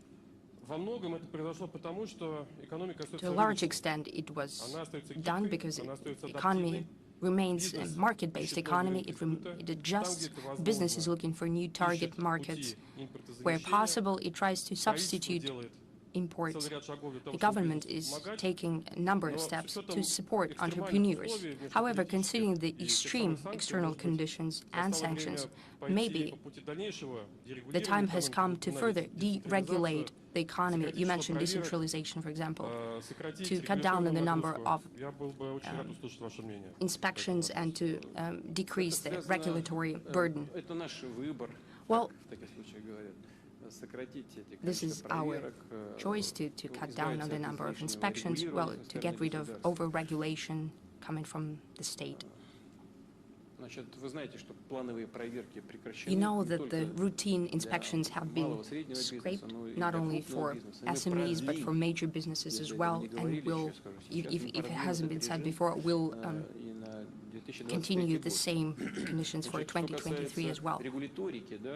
As for regulations, this regulatory guillotine that we've spoken about, I think it led to more than 1,000 legislative acts have been repealed and substituted with less than 500 new ones. I hope they've been updated. I think it's 400 and something.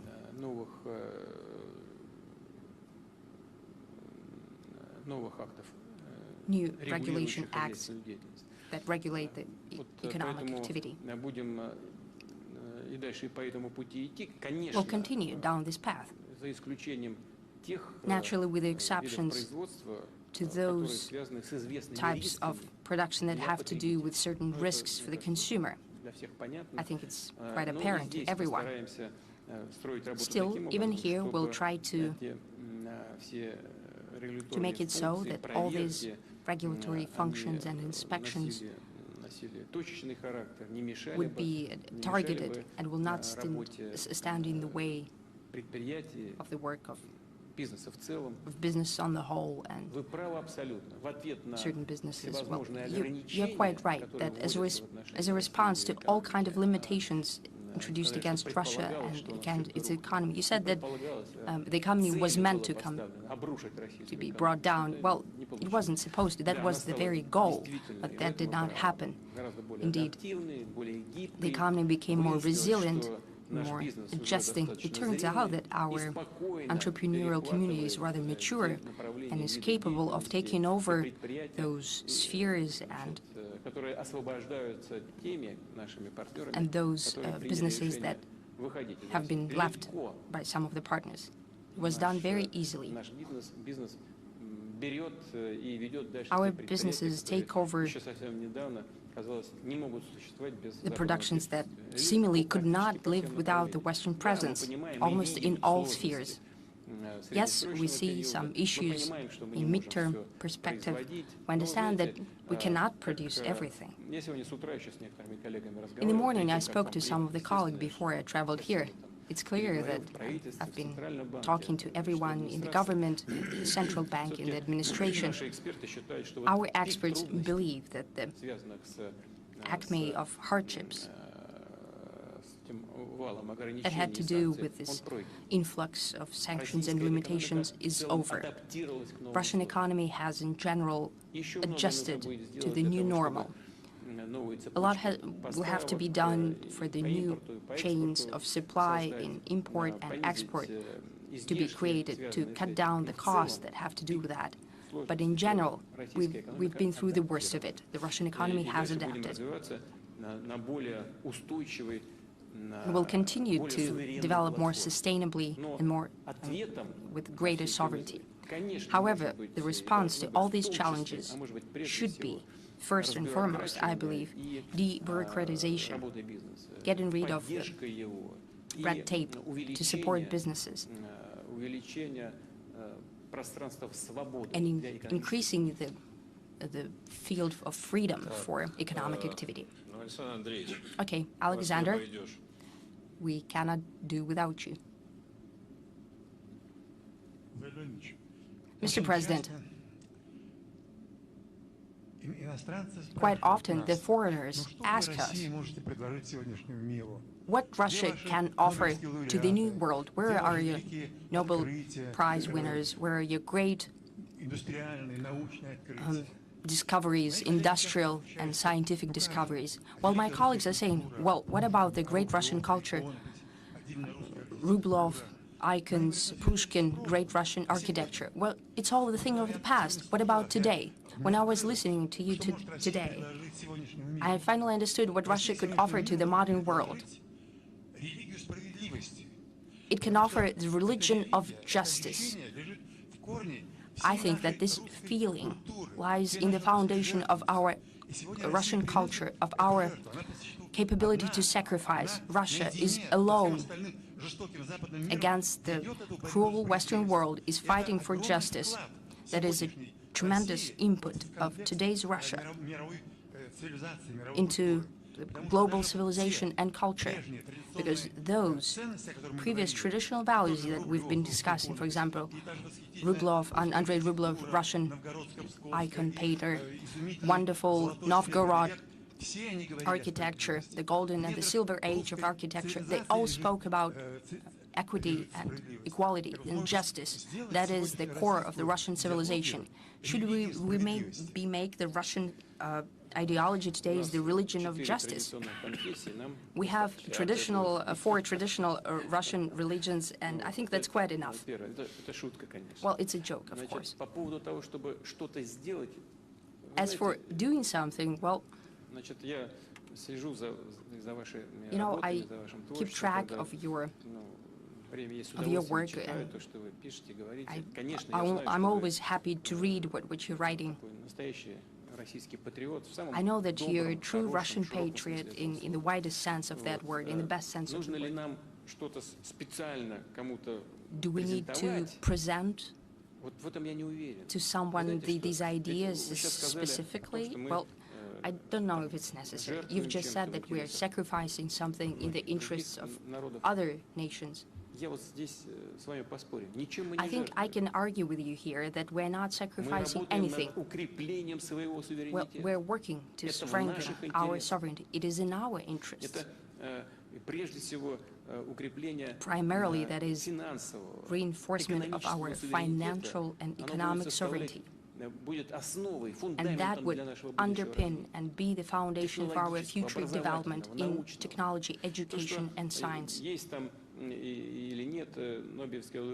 Whether we have Nobel Prize winners or not, well, Alferov made his, when did he make his invention? 30, and only 30 years later he received his Nobel Prize.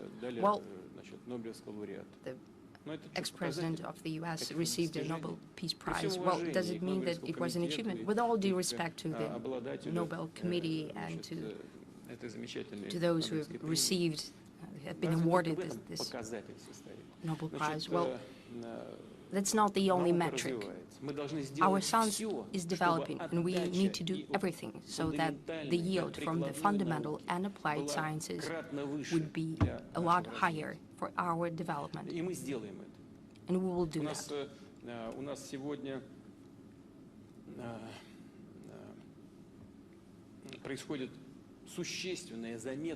What's happening today is we have great rejuvenation of scientific talent. Our scientists are one of the youngest in the world. Yes, well, the US, they have their competitive advantages considering that they have the monopoly for international finances. They suck everything out, including scientific and creative talent. But that will be over when they lose their domination with the dollar as the main currency. That's happening already. It's already underway. So what we are doing is very attractive for many countries and nations in the world. The Western partners are doing everything possible to smear Russia, to ignore its interests. So when we are fighting and standing up for our interests, and we do that openly, transparently, and courageously, well, let's be honest here, the very fact of that example,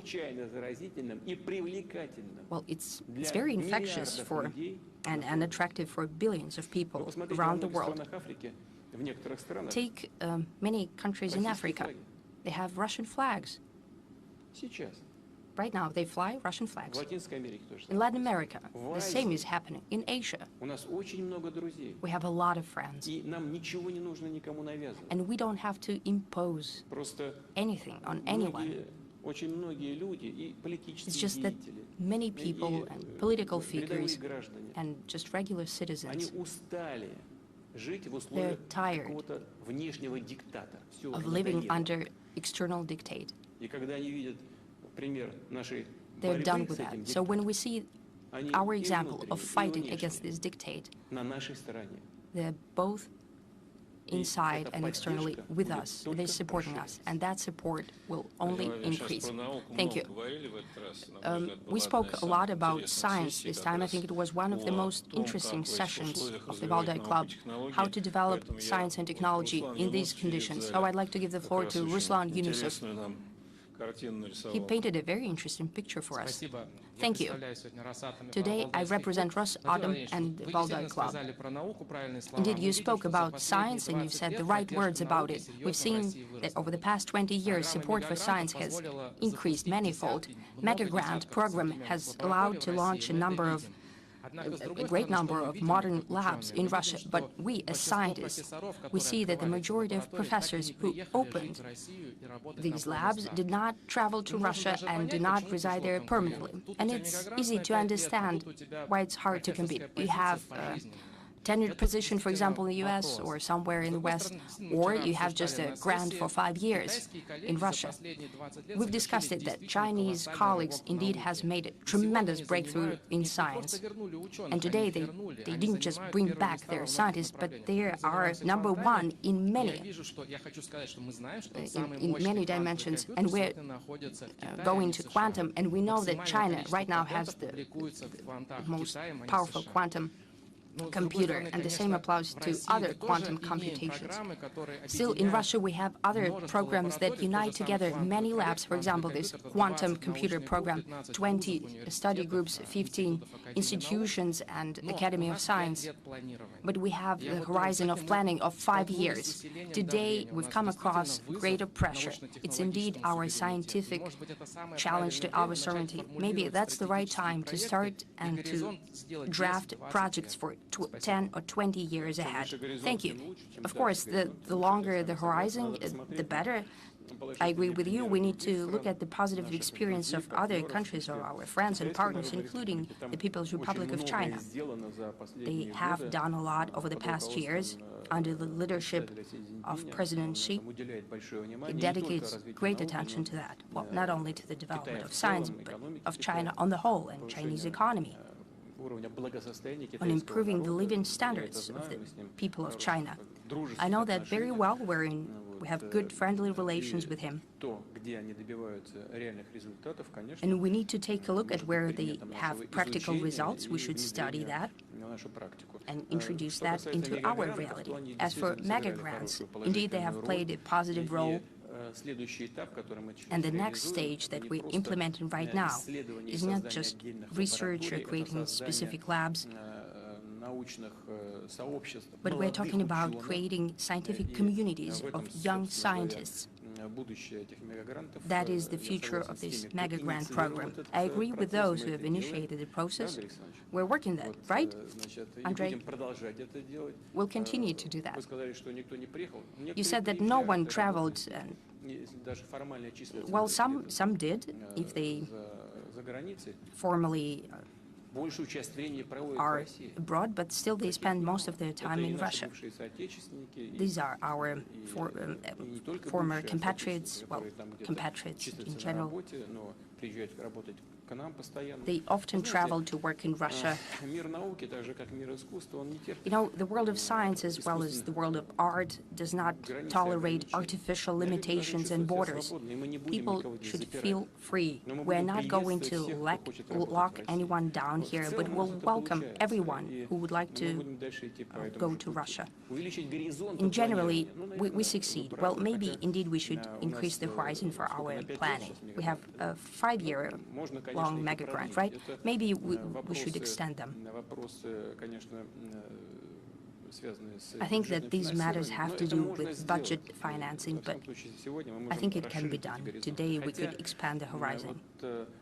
Though what you've said about that the person is working somewhere has some kind of a professor tenured and it's for life, and well, that doesn't apply everywhere. Well, you're the scientist. You know that sometimes there are contracts signed for several years, and after that, well, bye-bye. Well, it's not for life. Well, at least not everywhere.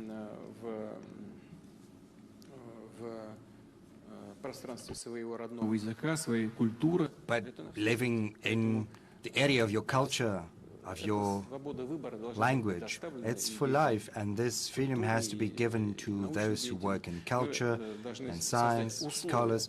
We have to set in place conditions that are going to be more attractive than the ones offered abroad. It's not going to be easy, but this is the path we are following, and we will show results, and we would probably extend the horizon of planning. One way, please. Thank you. My name is Wang Wen, a professor from Chongyang Institute, Lemay University of China. Actually, this time I'm visited Russia more than 20 cities, and I wrote a lot of articles to tell Chinese people a real Russia, because in China there are a lot of people, they care about Russia, and especially care about you, your safety. And so my question is that, because I know you maybe will have a lot of pressure and burden, and do you feel scared or nervous or anxiety, especially under the threat from the West? And so did you create a new Russia, or Russia destiny create you? So, so I think that the second question is that what do you want to say to Chinese people, and what's your comments on the past 10 years Russia and China relationship, and what's your predictions and expectations on the future of Russia and China relationship? Thank you so much. You know, when I work, I never think about any historic achievements. I think what I need to do and what I cannot do without. This is the most important thing. And in that sense, the circumstances, the country you end up in, they make a contribution to forming the personality of a human being, and I myself am no exception to that. Well, as far as fear goes, many would probably love to hear me say that I'm scared, but if I were scared, I would never have done anything. And I cannot be guided by such motives. Given the position I hold, I need to be guided only by the interests of the Russian citizens, the Russian state. And this is what I'm doing, and something I'm going to continue to do. I'm going to do what I think to be right for the benefit of my country and my people. As far as the Russian-Chinese relations go, over the last year, over the last decade, they have been propelled to a whole new level of openness, mutual trust, and efficiency. Country-wise, China is our biggest trade partner.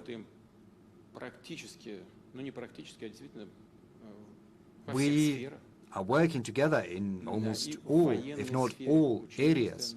In the military field in particular, we hold joint exercises all the time. In military and technical field, we have relations based on trust. Probably this is unparalleled as far as the history of our countries goes. We work in culture and in the humanitarian field. And of course, in the economy, the biggest trade Russia has is with China, and it's growing at an enormous pace. And this pace we achieved even before all kinds of limitations. And before we had to redistribute our trade flows towards Asian countries, in China in particular. My friend, and he calls me a friend as well, and I think him to be my friend, President Xi, we have decided to achieve a certain level of bilateral trade, and we are moving towards that at a higher pace than we planned, than we anticipated. As far as our relation and attitude towards China goes, we think of the Chinese nation, of the Chinese people as a friend, an ally. We have great respect for your traditions, for your history, and I'm confident that based upon this solid foundation we are going to forge ahead with confidence. As far as fears go, Professor Wan has said, this year, since spring, the nuclear topic popped up and you spoke about that, and many people got nervous because they remembered what you used to say at the Valdai Forum 4 years prior, that we would get to the paradise, all of us. But we're in no haste to get there, right? You were giving it some thought, and it makes me nervous. Well, I did it on purpose, to make you anxious. Well, mission accomplished. Thank you. Mohammed Iksan, please. Professor Mohammed Ihsan from Kurdistan region of Iraq. I'm so glad to be here, Mr. President, really. I have one direct question for you. The topic of the session is post-hegemonic world justice and security for everybody. Do you think at this stage, Kurds in 4 parts of Kurdistan, they are going to have better security and more justice for their future? If you don't mind to elaborate more. And as you mentioned that in Central America and in Africa, Russian flag is everywhere. You have people who loves and who support Russia. Be sure also in Middle East you have a lot of supporters and a lot of lovers for Russia and mainly for President Putin. Thank you. Thank you. For the last part of what you said, especially. Yes, flags are also flying in European countries and in the US as well. We've got many supporters over there. And in the US, there is a big chunk of population who stick to traditional values, and they're together with us. As far as Kurds go, I said that on multiple occasions, not just about Kurds, the Kurdish people, but also all peoples. We need to strike a balance of interests. Only if a balance of interests is achieved will the world be stable, and the same goes for the future of the Russian and the Kurdish people. Thank you. Let's move on. I think Mr. Starish is over there. Thank you. Good evening. Konstantin Starish, the Republic of Moldova.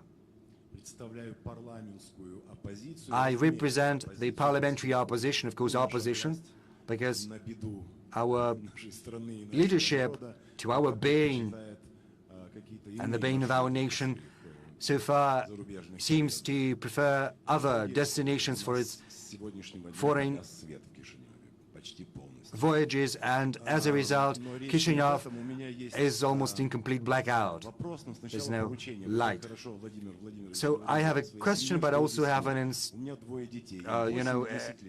charge I have to perform. I've got two children, 8 and 10 years. They live in Chisinau and study at the Pushkin Lyceum, and they wanted to ask me to give you their best. So greetings from Alexandra and from Gavrila, who live in Chisinau.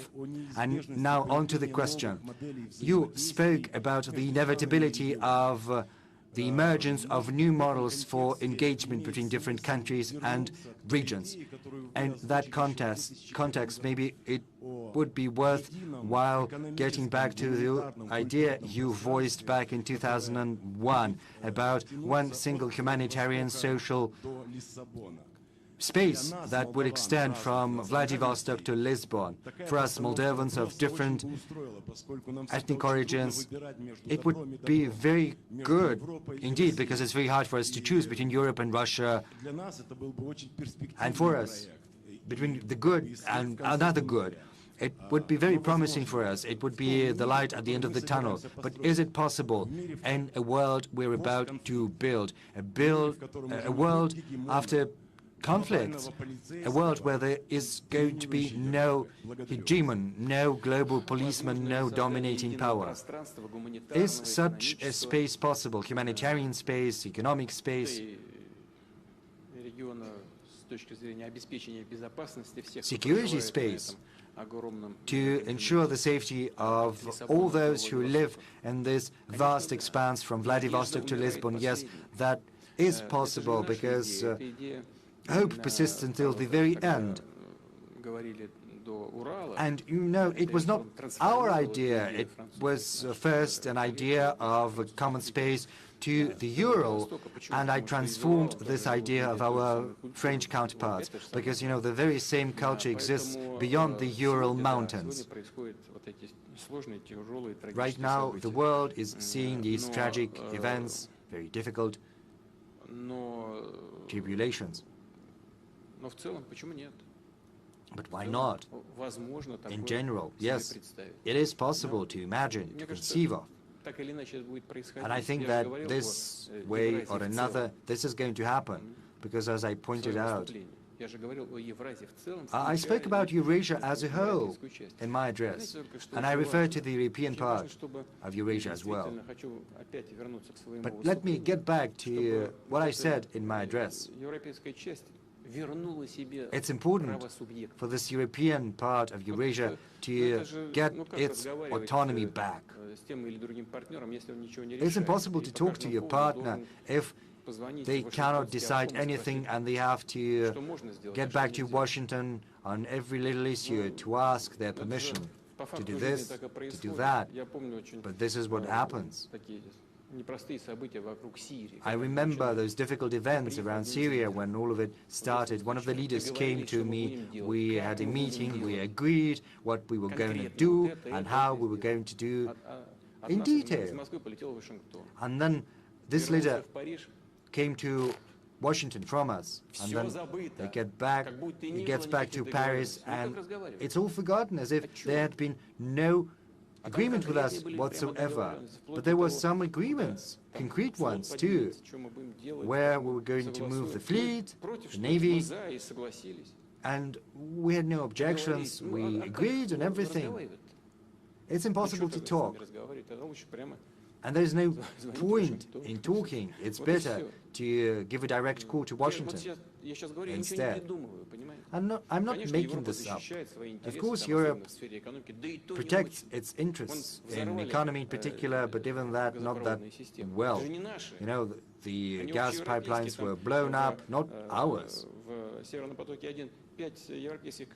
There are 5 European companies in Nord Stream 1, and all are keeping mum, as if everything were going according to plan. And they have the audacity to point the finger at us, saying that Russia was the one to have blown its own gas pipelines. But it's absurd. I think Gazprom has published the photos of 2016, there was an explosive device, American-produced probably, that was next to the gas pipeline. They said they had lost it during some military exercises, and lost it in such a way that it turned out to be directly under a gas pipeline. And this explosive device was meant, I think, to eliminate undersea mines. There are photos demonstrating that. And the world media are not broadcasting that. No one is trying to disseminate this information. You cannot find it anywhere, neither in the media nor elsewhere. They use their monopoly promoting the information that suits them and killing off any information that they're not happy with. And that's why everyone is keeping silent. Yes, we need to build this single space in all aspects, from Lisbon to Vladivostok, but you can only do that working together with those who have a voice of their own. I'm not trying to provoke anyone, I'm not going to give any insult to anyone, but this is the real life of today. But historically, I think this is possible. I said that, but let me reiterate it. Helmut Kohl once told me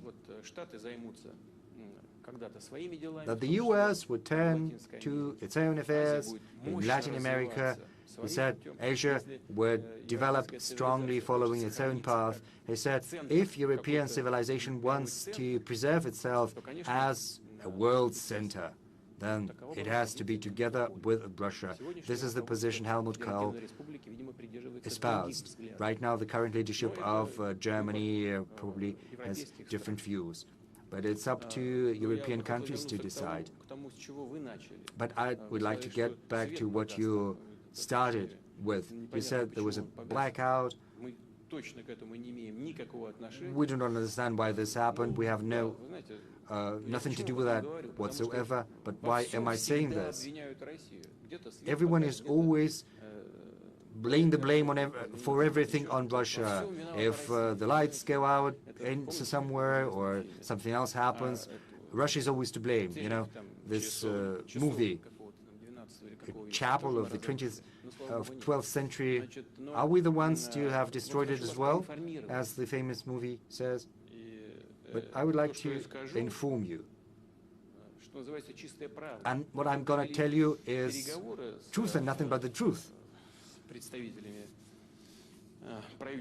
When we were engaged in talks with the Moldovan government on gas supplies, on gas prices, Gazprom decided to choose a fully pragmatic position, a market-based position, in negotiating a contract with Moldova on gas supplies. Moldova did not agree with Gazprom's position. It was insisting on gas price preferences. Gazprom was persevering in its position. Then Mr. Miller came to me, he explained his position to me. He said that his position was the right one. I asked him to accommodate the Moldovan requests, taking into account the financial and the economic capabilities of Moldova. I said, yes, maybe this price might be, fair from the market point of view, but it's impossible to sustain. He did not fully agree, but he listened to me, and Gazprom decided to accommodate the government of Moldova, and a contract was entered into based on Moldovan terms, the terms proposed by the Moldovan government. There are many details. I do not want to bore you with those because it's not that interesting. It is related to the current payments, to debts, to some prepayments. But as far as the price parameters go, we fully accommodated Moldova. And of course, payments have to be made. I think it's only logical. So why did it come to this when there's no electricity? I don't know why. Mr. President, you remembered Europe. A couple of months ago, there was a very interesting case. You spoke to President Macron sometime before the launch of the military operation, and it turned out that journalists were sitting in his office, and you know, he was on speaker, and journalists took down every word that was spoken. What do you think about that?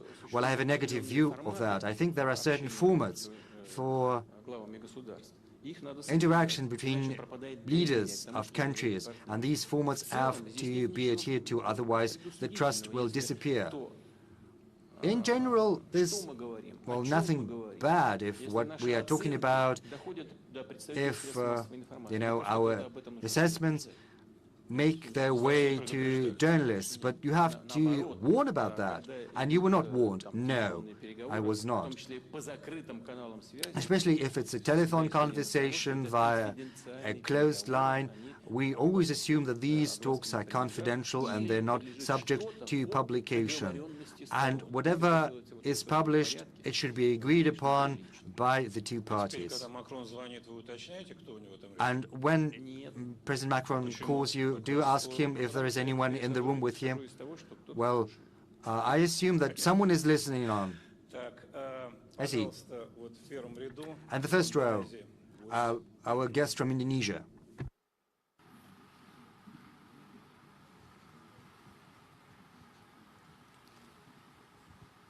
Thank you.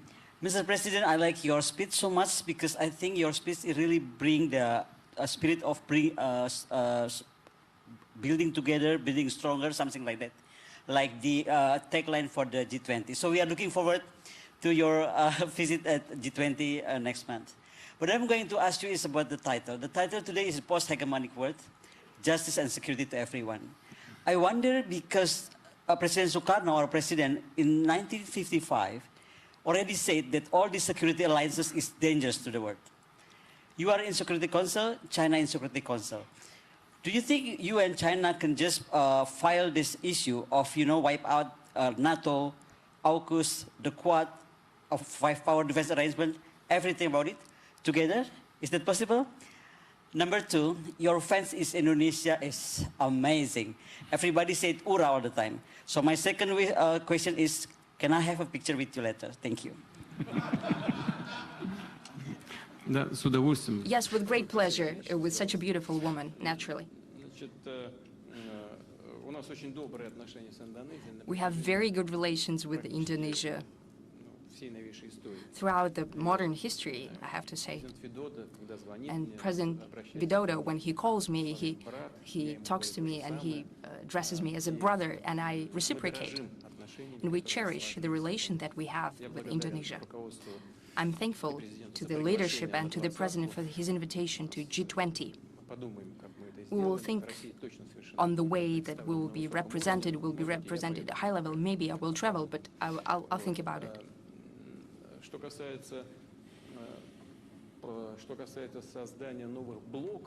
As for the creation of new blocks in Asia, I think that's an attempt to transfer to Asia the system of bloc thinking that has failed in the Atlantic region, and it is a nefarious idea. It is yet another attempt to be friends against someone, and in this case, to be friends against China. We not only do not support this attempt to resuscitate or reconstruct what was happening in the Atlantic, in the Asia-Pacific region, but we also believe that this is a very detrimental and dangerous endeavor.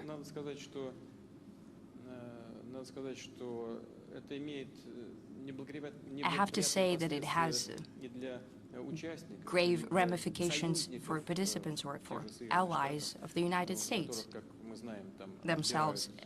As we know, some submarines contracts have been taken away from them and so on.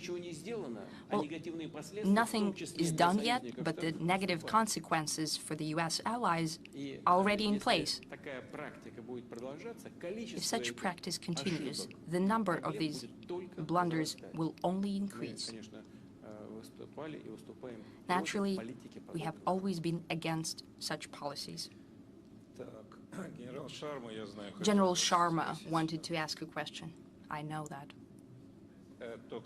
But first, please wait for the mic. Mr. President, in a post-hegemonic world, what role you expect India to play?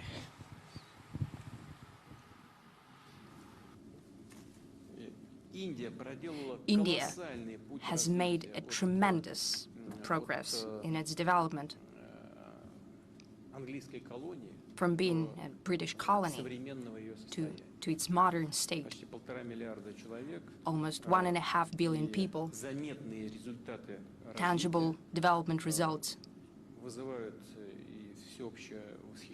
that gives reasons to everyone's respect and admiration for India.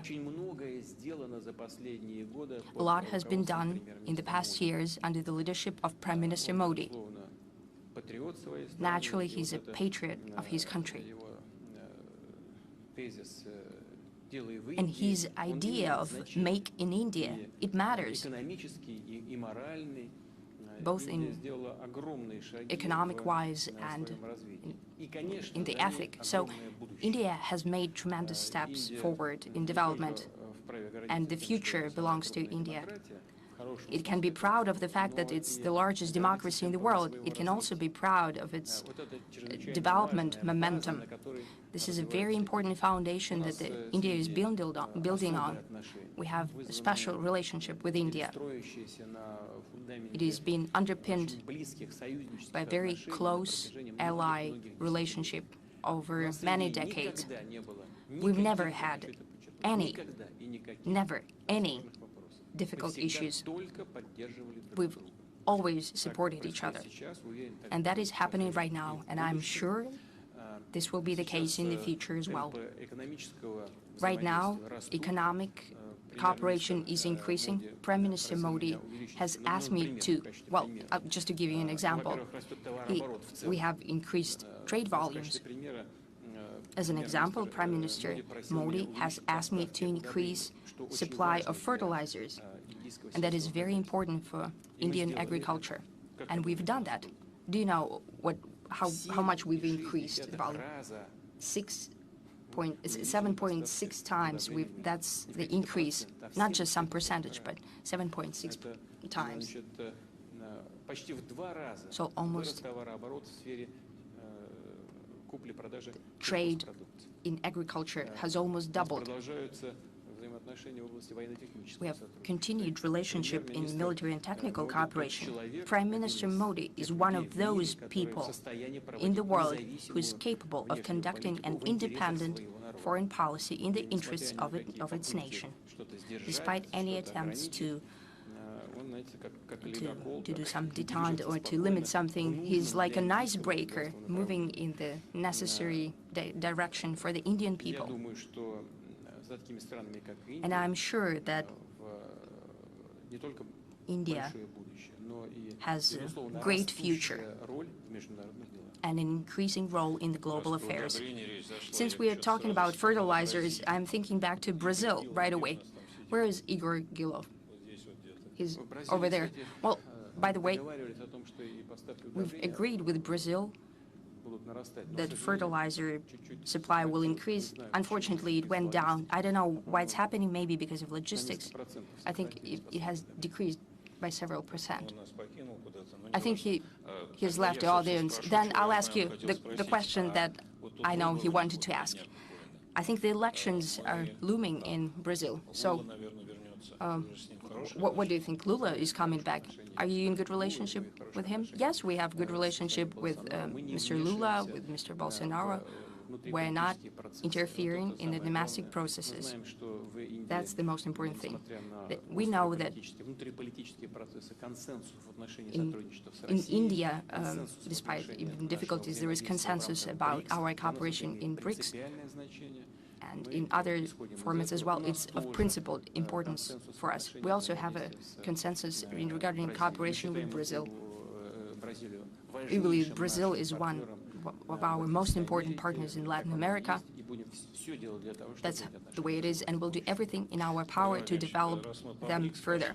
Well, since we started on the BRICS topic, there was an initiative pitched, I think, about 2 weeks ago that Saudi Arabia wants to join it. Do you support it? Yes, we support it.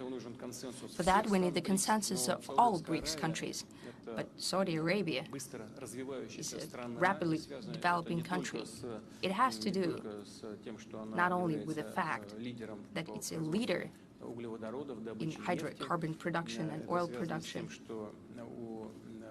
It has to do with the fact that the Crown Prince of Saudi Arabia has tremendous plans on diversification of the economy. It's very important. He has a tremendous national development plan dedicated to that. And I'm positive. I know that they use their energy, vibrance of Crown Prince will translate into reality. And of course, Saudi Arabia is worthy of being a member of major international associations like BRICS or Shanghai Cooperation Organization. We've recently defined the status of Saudi Arabia in the SCO, and we'll develop our relation with that country both bilaterally and multilaterally. Right now, in the West, a lot is being written about that Ben Salman is being cheeky with Americans because of you. Well, that's not true. Ben Salman is a decisive young person. He has character. It's apparent. He doesn't need to, well, someone doesn't need to be cheeky with him. Then you won't hear some harsh evaluations coming from him then. You need to respect Crown Prince and Saudi Arabia itself. And they will reciprocate. And they will reciprocate the cheek. Mohammed Javad. Yes, and as for us, sorry, this is complete nonsense, because Crown Prince and the Saudi leadership are following their own national interests. And if we're talking about decreasing or increasing production, and I know Crown Prince personally very well, I know what kind of ideas he's following. Nationally, he's following the national interests, and he wants to balance out the energy markets. And in that sense, and there is no irony here, his position is very well balanced. It wants to strike a balance between the producers and the consumers on the market, because the energy markets are not about the pricing, the end pricing. That's not the most important thing. That's just the current political or economic climate. But for the international energy market, the most important thing is predictability and stability. That's what matters. And Crown Prince strives for that, and in general, he achieves what he wants. So you cannot take advantage of him as well. No, for sure not. I'm bringing a lot of respect and love from Islamabad, Pakistan. Director General of Pakistan House, Mohammad Athar Javed. You see, I really appreciate your comprehensive and very incisive analysis of the situation. My question relates to a very important factor. It relates to also the pre-Second World War, where Jews were demonized, and then later ignored the plight, everything relates to them were ignored by the Western Europe and United States. And in the end, a horrible Holocaust took place. Now there is a hate syndrome generated about Russians. You mentioned about Donbass, how the people were being treated. And I have witnessed myself in the United Kingdom, in Scandinavian countries, there is a rise of neo-Nazism. and particularly myself personally working on the project on this to assess the patterns. And what we are realizing that it is actually serious. Number one is not being reported like the previous instances in the pre-Second World War. Number two is being like, I would say, like washing away totally. That means there is a need on the part of Russia to protect, as you said, the Russian language issue with the Russians outside Europe, outside Russia, and also to try to implement a counter design against the new Nazis, rise of new Nazis. It's a very serious threat. And the last component of this is, in Ukraine, is the recruitment of non-state actors from across different regions are being reported, very credible reports, in order to initiate a full non-state actors brigade to fight the conventional army, to weaken the resolve. I think these needs to be addressed. I'd really like you to give your analysis, because this is very serious. Europe is facing rise of neo-Nazism. Thank you.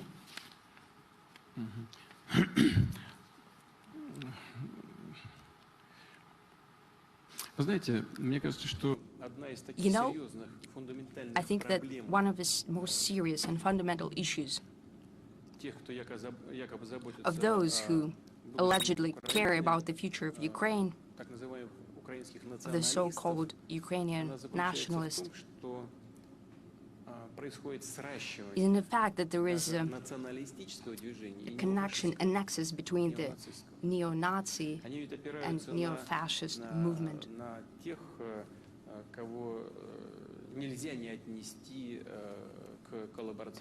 Because they are not those who can be called collaborationists or Nazis.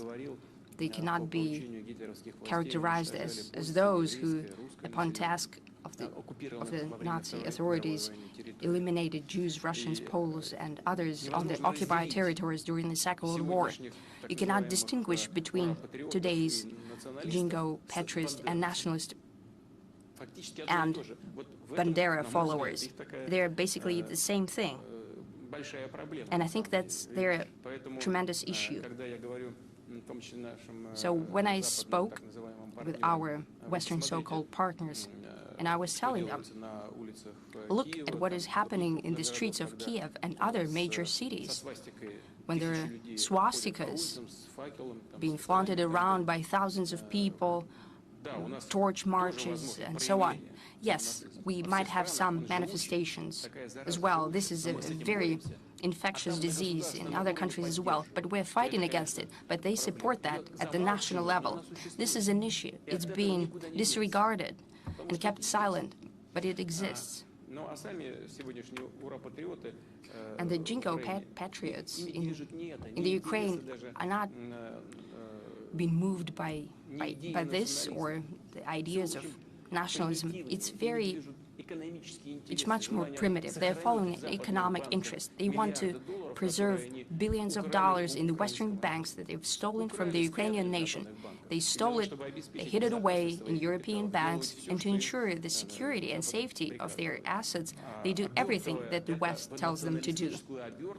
Putting that in the shape of nationalism and presenting it to its own nation as a fight for the interests of the Ukrainian nation. That is what's happening in reality. They spare not a single Ukrainian. They're a fight against Russians. There are losses, and you know, I'm talking about that knowingly, and I say that with regret. Sometimes losses are the ratio is 1 to 8 or 1 to 10, mostly 1 to 7 or 1 to 8. Recently, they don't spare people. Whether real patriots of their country would allow that. But they're walking down this path with no regrets, not even thinking twice. Of course, they're not protecting their national interests. But this disease of nationalism is a living thing. But the fact that they're trying to disregard that this is neo-Nazism, that's a major issue for the Ukrainian regime and for those who are supporting them. But we cannot help but pay attention to it, and we'll always point it out. Also one of the preconditions for the current crisis. Mr. Kim?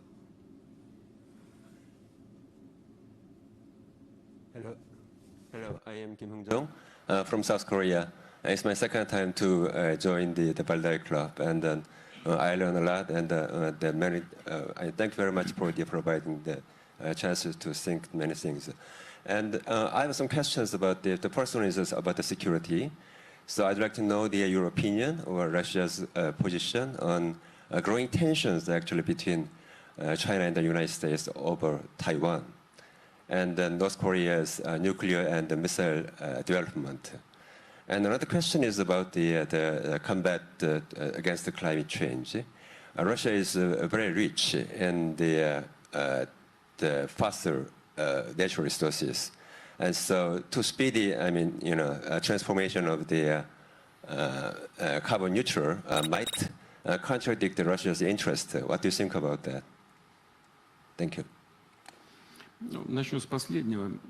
Let me pick up the last part of your question.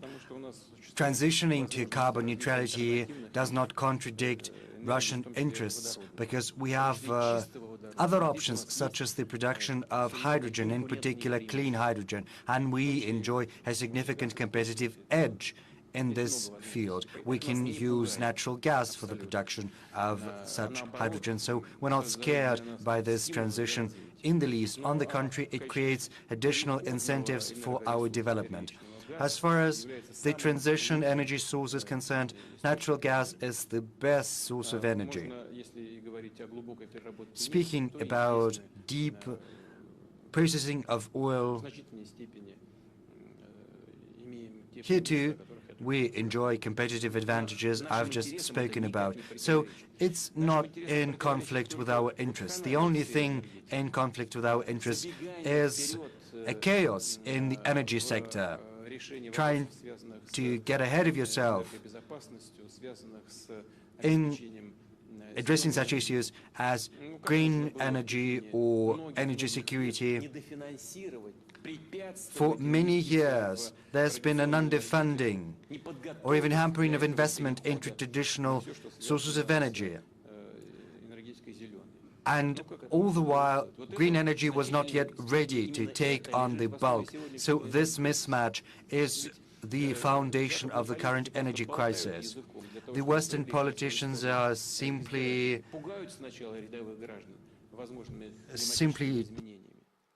talking the talk, trying to scare their voters about the climate change. Then they get in power and they do not do anything they promised. And what we see is that they're getting back to using fuel oil or coal to produce energy. Yes, they did talk, beautiful talk, but we see the result. And it's not Russia that is to blame. We are willing to provide our gas. Why refuse it? Even after the pipelines have been blown up, still we have one string that can be used. Several hundred thousands of cubic meters can be pumped through this remaining pipeline, but they do not want that.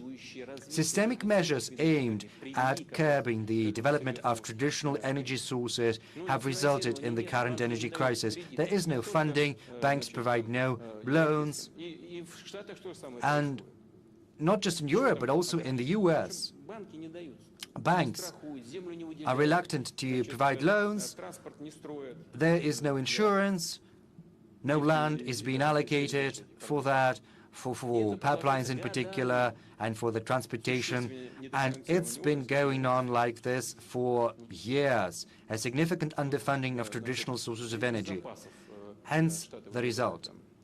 Yes, the US is allocating some of its oil reserves for the current purposes, but sooner or later they will have to be replenished, and experts understand that. Today they are taken out of their strategic reserves. Tomorrow they will have to replenish them to supply. They say that they are going to replenish them once the prices go down. But so far they stay very high. So willy-nilly they will have to buy at high prices. And we've got nothing to do that. To blame for that are the systemic errors committed by those who were supposed to care for this sector. Now, as for North Korea and Taiwan, Taiwan indubitably is an inherent part of the People's Republic of China, and this is the position we've always adhered to. It remains unchanged. All provocative gestures, such as the visits to Taiwan by the U.S. highest dignitaries, are seen in Russia as nothing but a provocation. Why do that? Honestly, I cannot answer that. You know, I've known many of you for many years, and we speak the same language. But let's speak as if we're one family, in plain terms. You see this strategy in Ukraine. The whole West has pounced on us, trying to bring down our economy, funneling millions of dollars in arms in Ukraine, fighting Russia. So why sour their relations with China at the same time? Are they mad or what? It's against all common sense. Why did that old woman have to go to Taiwan, provoking China to respond, all while being unable to resolve the issue around Ukraine and Russia? It's absurd. Some might think that, you know, there's some calculation, but I think it was not calculated at all. All there is to it is arrogance and also sense of impunity. This is what underlies such irrational actions. Our position is clear. I've already expressed it.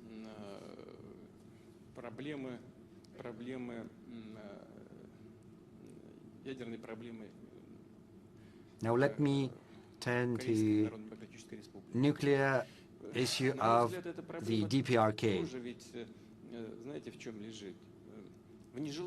I think this issue is also due to the reluctance to talk, due to such blatant disregard of the DPRK's interests. You know, at a certain point in time, the agreement was all but reached, and the North Korean leadership was basically given its agreement to the proposals put forth by the US on resolving this matter,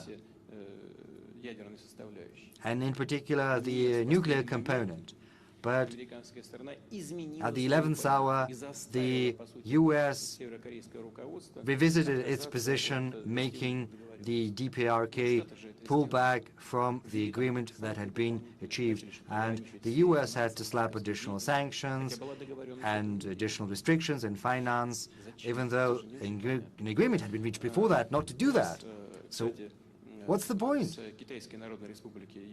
Incidentally, China and we have joint proposals as to how we should go about resolving this matter.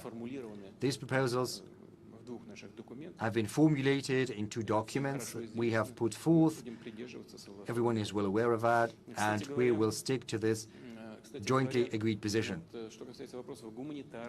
By the by, as far as the humanitarian issues go and related matters, we need to understand the current state of affairs. The DPRK economy is in the needs of its rank-and-file citizens, and we should not, you know, drive too hard, because there are humanitarian concerns to think about. We have very good relations with the Republic of Korea. And we always enjoyed the benefit of having dialogue both with the DPRK and with the Republic of Korea. Right now we know that the Republic of Korea has decided to supply weapons and arms to Ukraine. This is going to destroy our relations. What would Republic of Korea think if we resumed our military cooperation with the DPRK? Would you be happy? I would like you to think about that. Mr. President, since you have said that it's, a family gathering, through Poland. Yes, you said that it's kind of a family affair. So could you please reveal to the family something?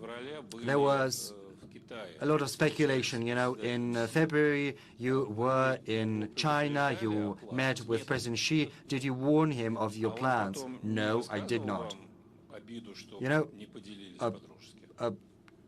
Didn't he later said he was offended by that? Well, the leader of China does not express any offenses like that. He is his own person, and we do not need to inform anyone because we are a sovereign country, just like the People's Republic of China. China sees full well how important an issue it is to Russia that NATO is trying to move its military infrastructure closer to its borders. China has seen what's been happening in the Donbas for the last 8 years, and China is fully capable of assessing the causes and the consequences of the coup d'etat that occurred in Ukraine in 2014. Of course, China and its leadership are championing well-balanced, pragmatic solutions. They are in favor of a peaceful resolution of the current Ukrainian crisis, and we fully respect that. Well, then Nelson Wong, please. Yes, is over there. Thank you. I'm Nelson Wong from Shanghai, China. It's a real honor, Mr. President. In your remarks, you mentioned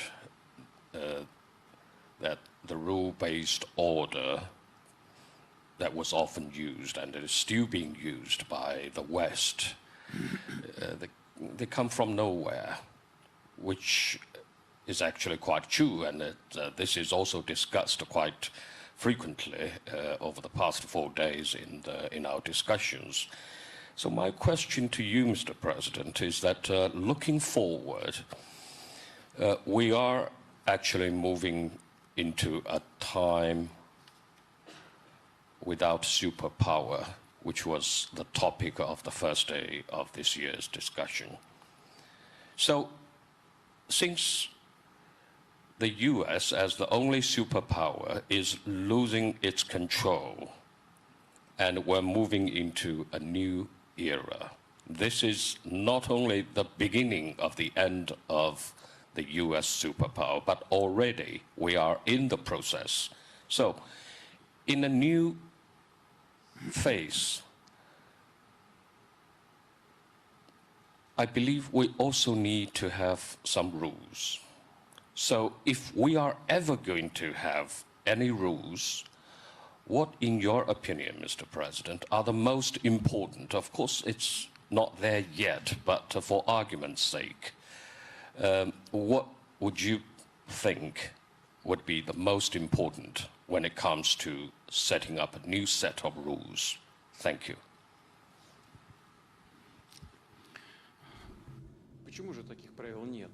Well, such rules already exist, and they are enshrined in the UN Charter.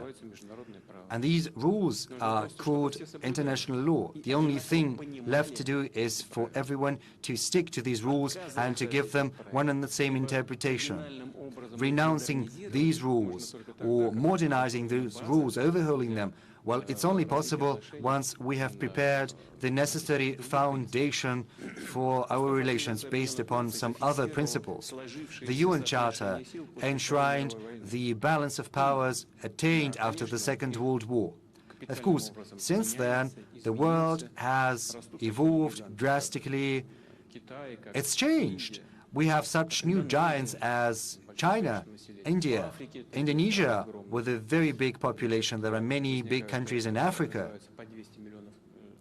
countries with a population of more than 200 million people. And there are also big countries in Latin America.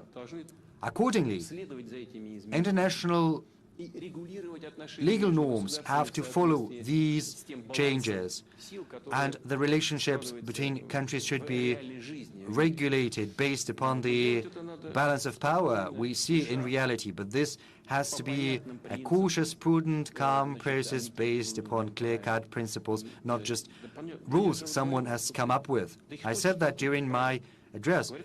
Who wrote and read those rules? They're talking about them, but they have never been written down nor agreed upon. Is it meant for some imbeciles? Maybe it's meant for those who do not know how to read. I don't know. What are these rules? Who has ever seen these rules? It's just absurd. But, you know, as they say, they are constantly insisting on them and say that if someone breaks these rules, then sanctions will be introduced. They are engaged in a trade war with China because of that. They're saying that China should do this and that in certain provinces of China, sticking to human rights and all that. These are tools to fight China. And these are tools of bad faith competition too. They're afraid of China's growing might. Hence, all these attempts at using human rights as a weapon, trying to criticize what's happened in certain areas of China, all of that trying to pursue their own short-term economic interests. This is the only explanation they are trying to fight China as a growing rival. What should underlie our relations is respect for the interests of one another, openness, and, as a common rule, legal norms that should be interpreted and applied by all members of the international community in the uniform fashion. We need to strike this balance of interests. We have to rebuild it, and then we should stick to these norms. But I think this has to be done publicly, not just behind closed doors, nor should it suit just the interests of one group of country. It should be in the interests of humankind as a whole. President Putin, let's stick to China and also get back to green energy. Understandably, the European energy market is going to be close to us in the next several years, probably going to be close to us completely. It's possible. Are we ready to build an infrastructure for Asian markets rapidly? Well, you know what we did not based on short-term fluctuations. You know, the power of Siberia was not built due to the developments in Ukraine. The power of Siberia was constructed because we understood full well that the needs of our friends in China in energy were growing, and we had a chance to satisfy those needs. We are engaged in talks with India about different modes of supplying our energy resources to India. We're also going to talk to other countries. We're also going to talk about LNG. You know, our share in the world LNG market so far is quite modest, but growing nonetheless, and we're going to keep at it. And let me say that what we're doing is not due to the current developments. These are just general trends. In PPP terms, the economy of China is bigger than the US economy. It's a fact, and the needs of China are growing. Moreover, they are our friends and neighbors. We've got great relations with them. We have a common border with China, so why not supply energy resources to them? And the same goes for other Asian countries. We did that, and we are going to continue to do that. We have just agreed on a new system via Mongolia. Mongolia is interested, just as China is. We are going to allow our friends and partners to our mining capacities as we used to do with Europeans and Americans. If they want to pull out from our market, let them. There are others who take their place. Whether that's good for them, well, I think it's bad for them. They are pulling out from our market, suffering losses, but whoever wants to enter our market, we welcome them. We're open to cooperation, and this process is going to continue. Are we ready for that? Yes, we've been ready for many years, and this process will continue. I see no barrier we cannot overcome. There's no issue we cannot resolve. Colleagues, there in the back, there are two hands. Yes. Alexei Dermont, Minsk, Belarus.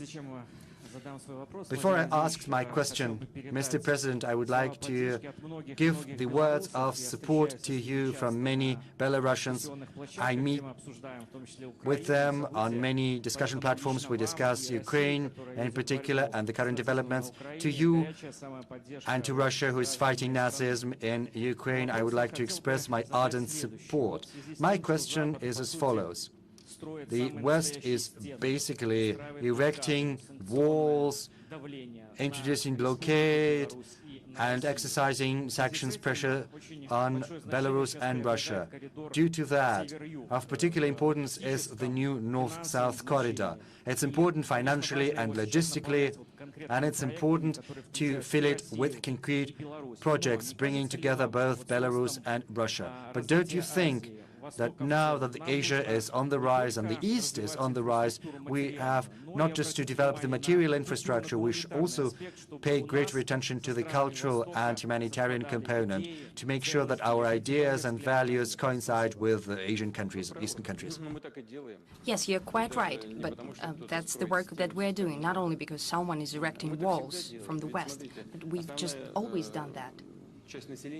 You see that the main part of the population of Russia is situated in the European part. However, the territory, the vast majority of the territory is beyond the Ural Mountains. So Russia is a Eurasian country, and we always keep that in mind, and we always remember that. We have traditionally developed our relations with the Asian countries. And especially now when we see this explosive growth, well, not right now, but over the course of several years, we've kept track of that. So to a major extent, we have reorientated our cooperation with the Asian countries.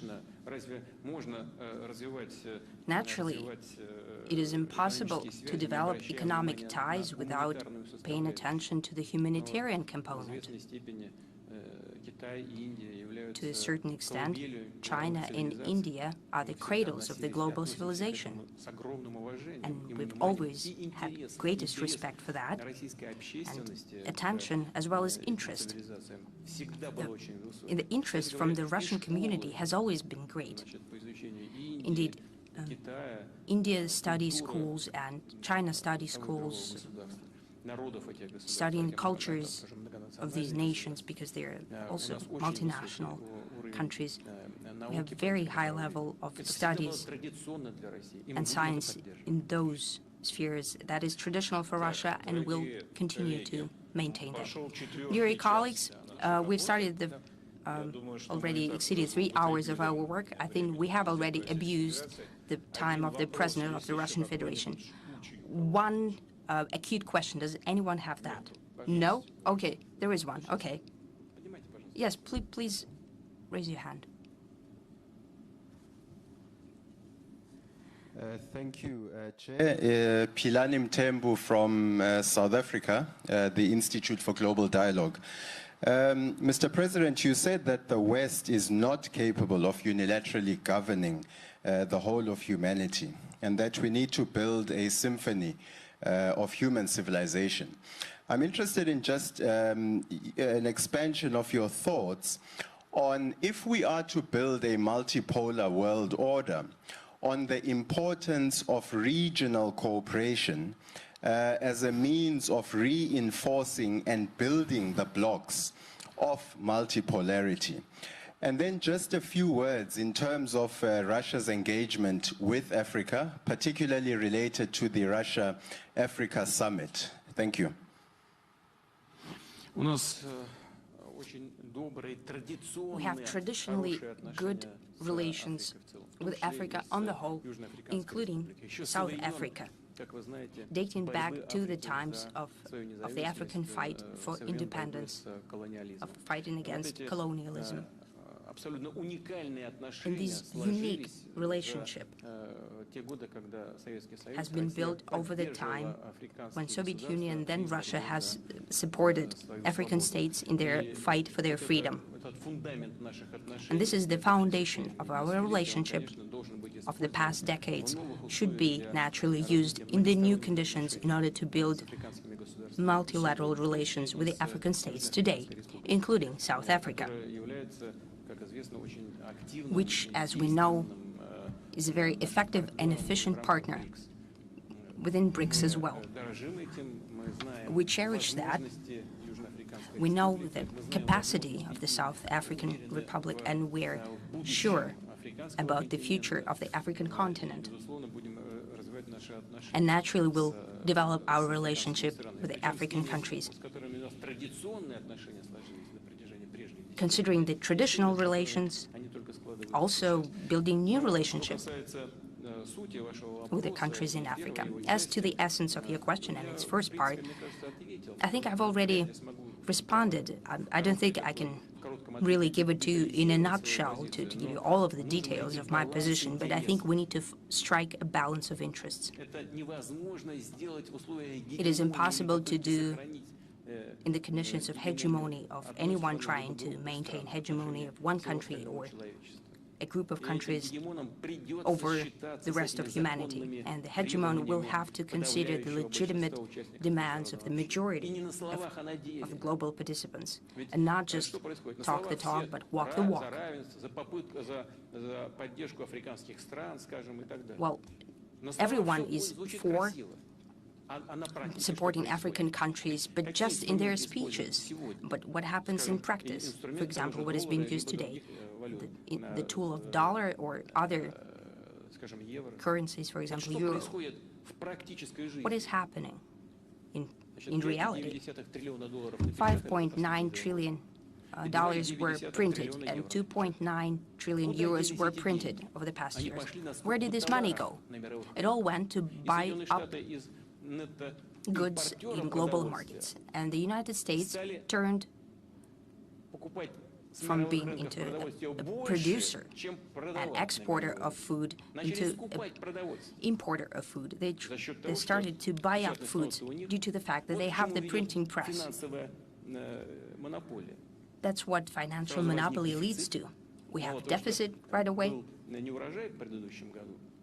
There were low harvests previous years, then the pandemic cut down in production, but they've printed a lot of money in fighting the pandemic. They've given it to their population. The prices went up. And who suffers first and foremost? African countries, well, Latin America and Asia as well. Is anyone thinking about that? Naturally, those who are doing that, they think about that. They don't care about the consequences. They have their own interests in mind, regardless of the consequences for the African countries. For example,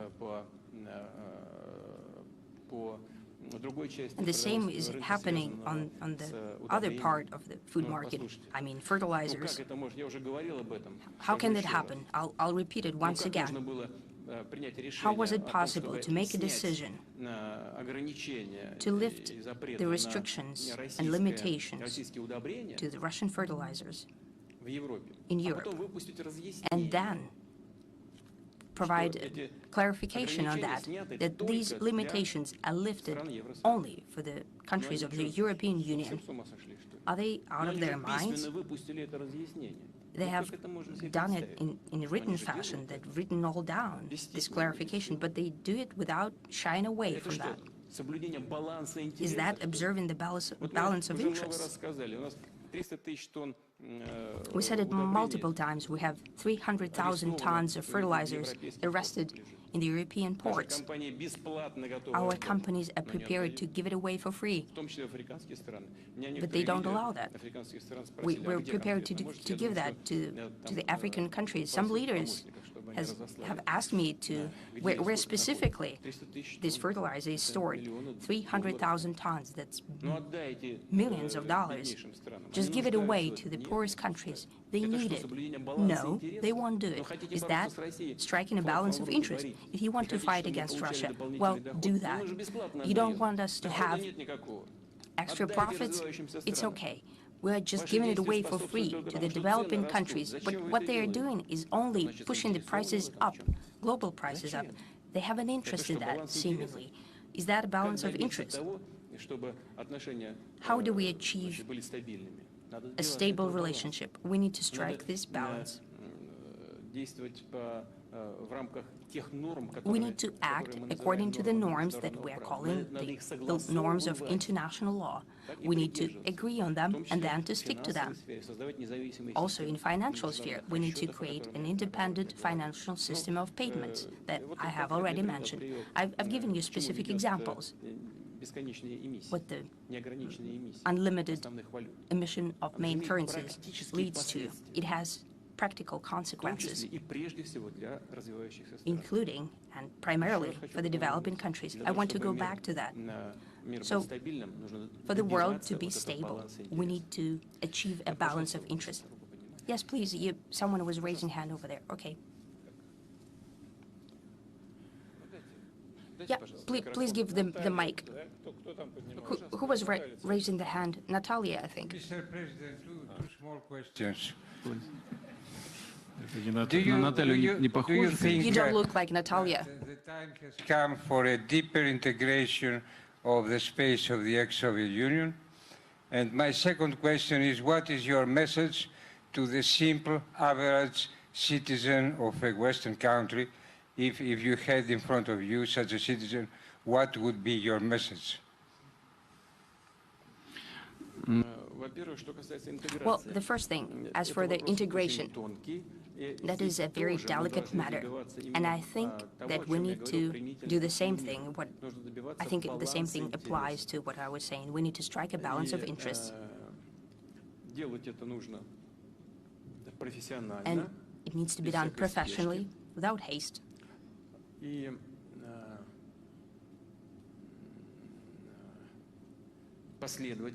Consistently. We have certain plans within the Eurasian Economic Union. It has to do with lifting of the limitations on the most important groups of goods to ensure complete freedom of movement of finance, capital, human capital, and goods.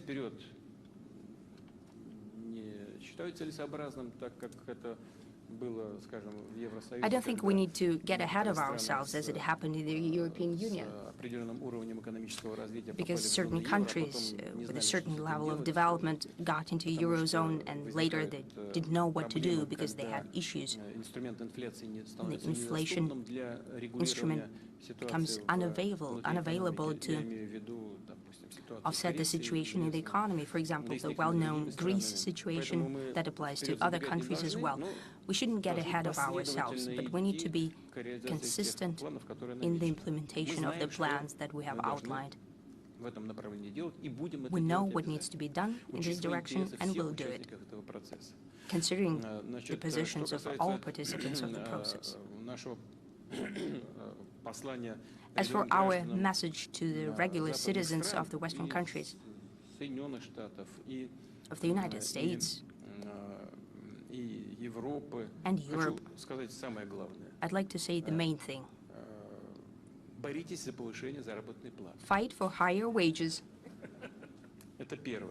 Now, that's number one. Do not believe that Russia is your enemy or adversary.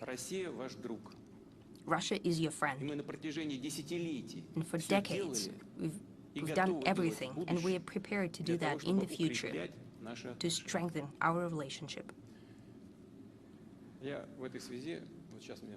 In this regard, it just came to my mind a short, funny story that I told my colleagues. One of my friends from Germany told me this funny story recently. Imagine a family, a father, well, the son asks his father, "Father, why is it so cold?" And the father answers, "Because Russia has attacked Ukraine." And the child asks, "And what do we have to do with that?" "We introduced the sanction against Russians." "What for?" "For them to suffer." "Are we Russians?" I'd like to say that all issues, here I'm appealing to the citizens of the European Union and to the US as well, all issues that manifest themselves have nothing to do with Russian actions. It has to do with systemic failures of your political leadership, of the political leadership of your countries, in energy, in food, and in monetary policy. That has led to an unprecedented inflation and energy deficit. Russia has nothing to do with it. That is the result of systemic mistakes of the leadership of your country. There needs to be a sober stock taking of the situation, and you need to strive for the change of the policy, of the economic policy. As for the international policy, this is always a sovereign decision of the countries, but it needs to be based on the opinion of the electorate, of the voters, regular citizens of the country. The citizens must know, and I'll finish with that, with what I've started with. Russia is not an enemy, and it never had any nefarious intentions against the European countries or the United States. And we know that Russia has a lot of friends there. We'll build our relationship with the so-called collective West, based on that part of the population of the European countries and the United States. And the call to fight for higher wages, does it apply to the Russian citizens as well? Yes, great. Everyone has heard that. And I have to say that this is one of the principal issues that the government should deal with. And the trade unions are doing that precisely, despite everything. Despite special operations, or there is a complex dialogue in trilateral commission between the representatives of the employer, trade unions, and the government. This dialogue continues. We see that the nominal wages of the population is increasing. However, the real disposable income has decreased. I mean, the state of the Russian economy. With that state, we can solve this issue, and we need to do that in accordance with the plans of the Russian government. I hope that all tasks that we are facing will be solved. Thank you.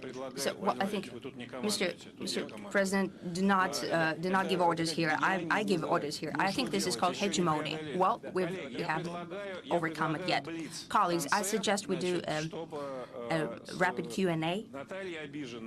Let's start with Natalia, who was left out, then 2 other questions, and we'll wrap it up. Natalia, please. Good evening. Natalia Caesar, African Business Initiative Center. I've been doing international relationships for 15 years and public diplomacy as well. I'm a person who builds bridges. It's important for me to project the future actions. It's apparent that we're facing a new historical era. So when we turn the chapter of the current events, we'll need to shape new or other institutions for international partnership. And I think that we're not talking about the countries who've decided which side they're on, but countries who, due to their geopolitical situation, cannot openly express their position. Mr. President, how do you see the future institutions for international partnership? What kind of foundation for parity can Russia propose at the international level? What kind of faces, instruments, and mechanisms we need to find new partners, allies, and friends? Not just words, but in responsible way. Do you think that there is a need for a change, for us to build new approaches in international partnership of the future? Well, you know, you had a very wide question, even if we call it a question. I think it's more of a position.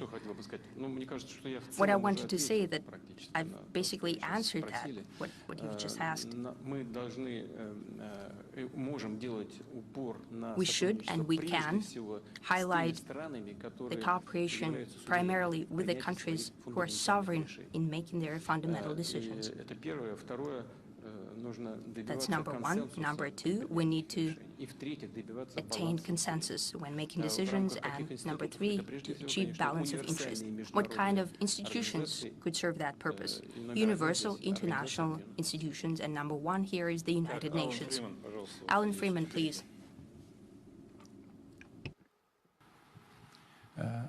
Mr. President, I come from Canada, a NATO country, whose future Prime Minister's grandfather was a banderista.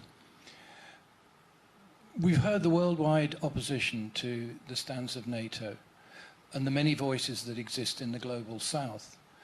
Those voices also exist in the north. They also exist in the collective west. Why don't we hear them? Because they are suppressed. Just look at what happened to Julian Assange. The media, the political elites, the academic elites have mounted an unprecedented campaign which is racist and Russophobic, which intimidates people to prevent them expressing the full extent of their disagreement with what their governments are doing. And so you do not see here the full extent of the opposition that exists in Europe, in Canada, in the United Kingdom. You don't see it. What can we do to build relations between those in the collective West that are fighting what their governments are trying to do, and the support that exists in the global South and in Russia for Russia's courageous actions and position in world politics? Well, I think no one should sacrifice anything as far as their national interests go. You have to fight for your national interests. And we will work in harmony with you, in sync, as it were. Certainly, we do not know in detail how the political fight is unfolding in the collective West. Something you've just said. You know far better than I do what's happening over there.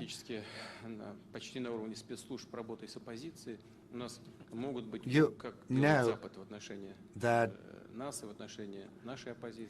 as far as our opposition goes, special services are working with it. You know how the West is acting. Hundreds of millions of dollars, if not billions of dollars, are spent via different channels to support opposition in our country, they're coming up with different ways of sending these resources over, and we find it hard to keep track and keep up. But we're not doing anything like that. But be that as it may, as I said in my speech, our very position on the fundamental issues of development, of international relations in particular, of development of society, we believe this position is attractive to a large number of people, not just in the West, but across the world. We know there are many supporters, many proponents over in the Western countries, and based on these proponents and supporters, we will build further our relations with the collective West. And to you, I would like to wish you every success in your fight for your national interests. I think this will be sufficient for us to be able to build good relations with Russia. Well, let's give me the last word. I would like to ask to raise your hand, or anyone who is there. Raise your hand and I'll answer your question. Gabashchak, please.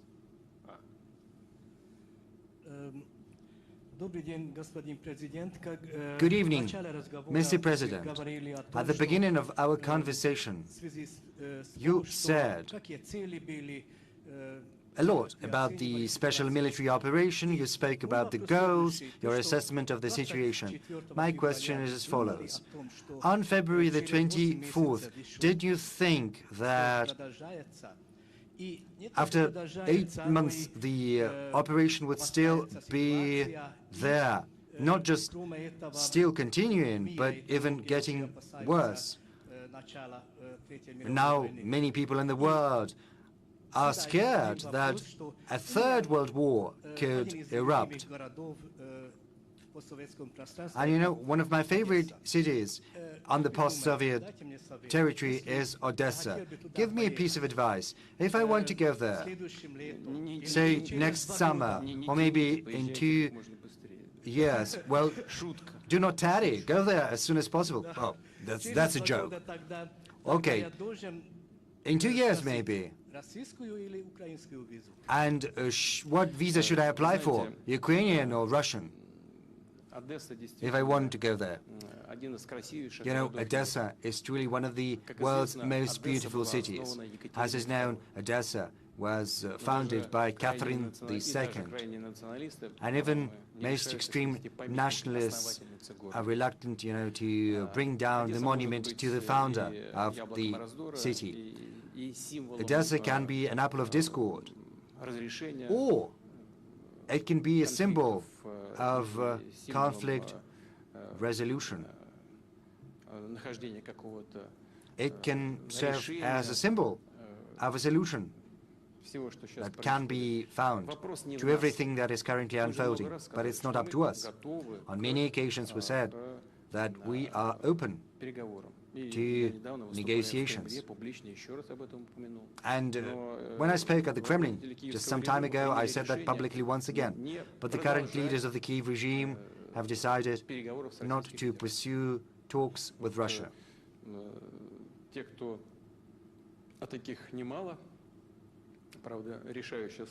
There are many, but you know, there are those who have this final say in Washington, and it's very easy for them, you know, to solve this issue. They need to give the proper signal to Kiev for them to change their position to seek a peaceful solution. And that'll do it. As for your possible voyage to Odessa, jokes aside, I recommend you should go there. It's a good, beautiful city with beautiful traditions and history. It's worth seeing and admiring. Well, when I last was in Odessa, it didn't give me the best impression. You know, the utility sector back then was in disarray. You could see it, judging by the facades of the buildings. It was better at the center, but should you take a step outside the center, it was not as presentable, but still, Odessa is worth looking at. And the last question, yeah. Carlos Ron, Venezuela, we cannot do without it. Well, we would like to give the last question to someone from Russia. Mr. President, well, greetings from Venezuela and from President Nicolás Maduro, your friend. You know, right now, about 30% of countries around the world are under some kind of illegal sanctions from the United States. You mentioned defending the principles enshrined in the United Nations Charter. Last month, the group of Friends in Defense of the Charter met in New York, and one of the issues they addressed was contributing to create a zone free of illegal sanctions where business can take place and we can be free of those impositions. What do you think Russia can do to help create this space, and how do you envision that this could happen? And if you have a message also for the people of Venezuela. Thank you. You see, Russia counters sanctions that have been imposed on us. And through these very actions, Russia creates a certain space of freedom to free you of fear of sanctions pressure, to make it possible to develop ties between different regions and different countries.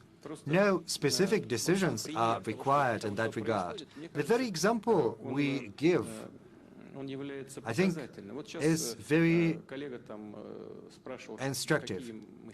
A colleague of yours has just asked me what signal we can send to the citizens of the West.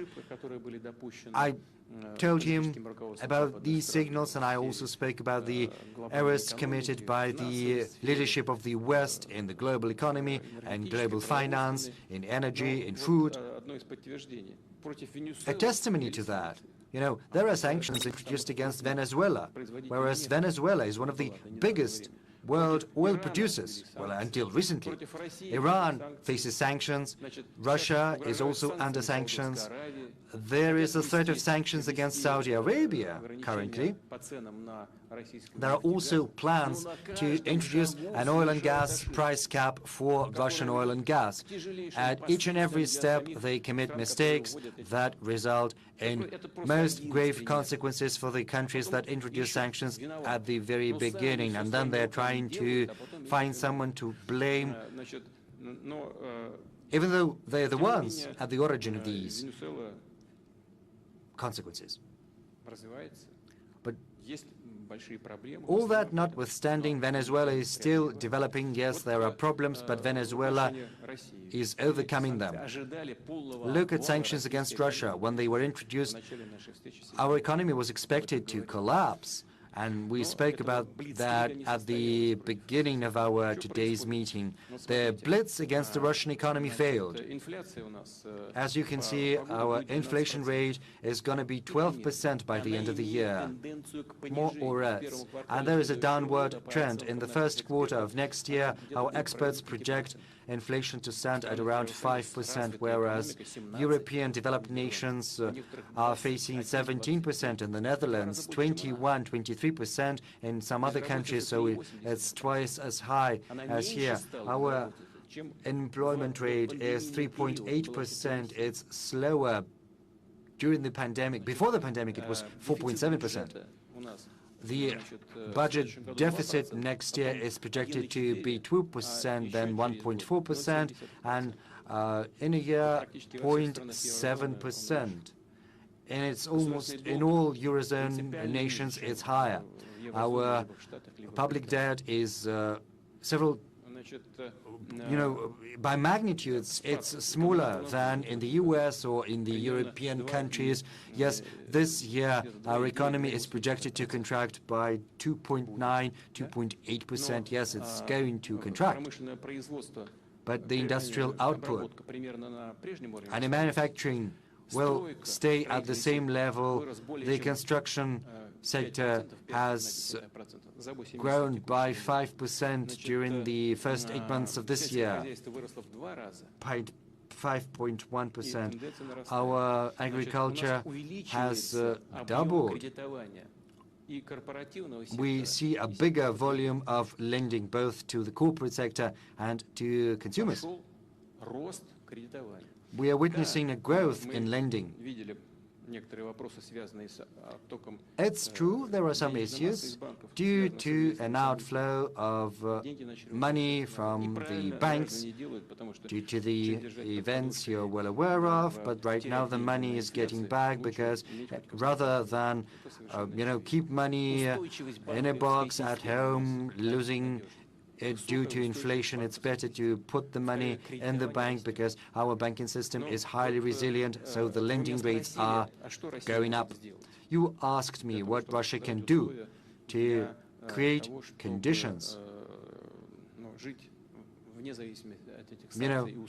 to be free of these sanctions, to develop steadily. I think it's a good example. We have to band the efforts together, the efforts of those who are all interested in that. We need to achieve agreement and a balance of interest, as I have pointed out on many occasions, and then success will be ours. And I think, yeah, we can wrap it up at last. Mr. President, at the outset I said we were expecting you with impatience, and I think we're leaving here satisfied. It'll give us a lot to think about. I sit in this chair and I think impressions can differ, but I think this is one of our most successful discussions given the range of topics and the overall ambience.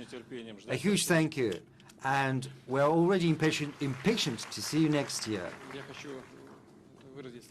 I would like to say thank you to our moderator, and I would like to thank all of you for the interest you are showing in the relations with Russia. I refer to our foreign guests, and as far as all the experts of the Valdai Discussion Club are concerned, I would like to say thank you for working on this platform.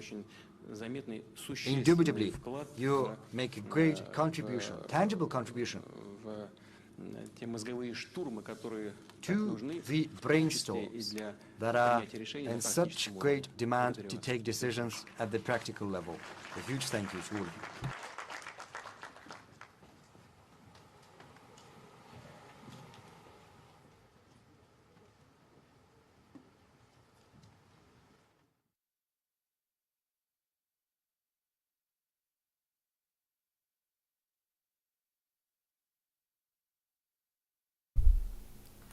Wow, that was long. That was like 4 hours almost.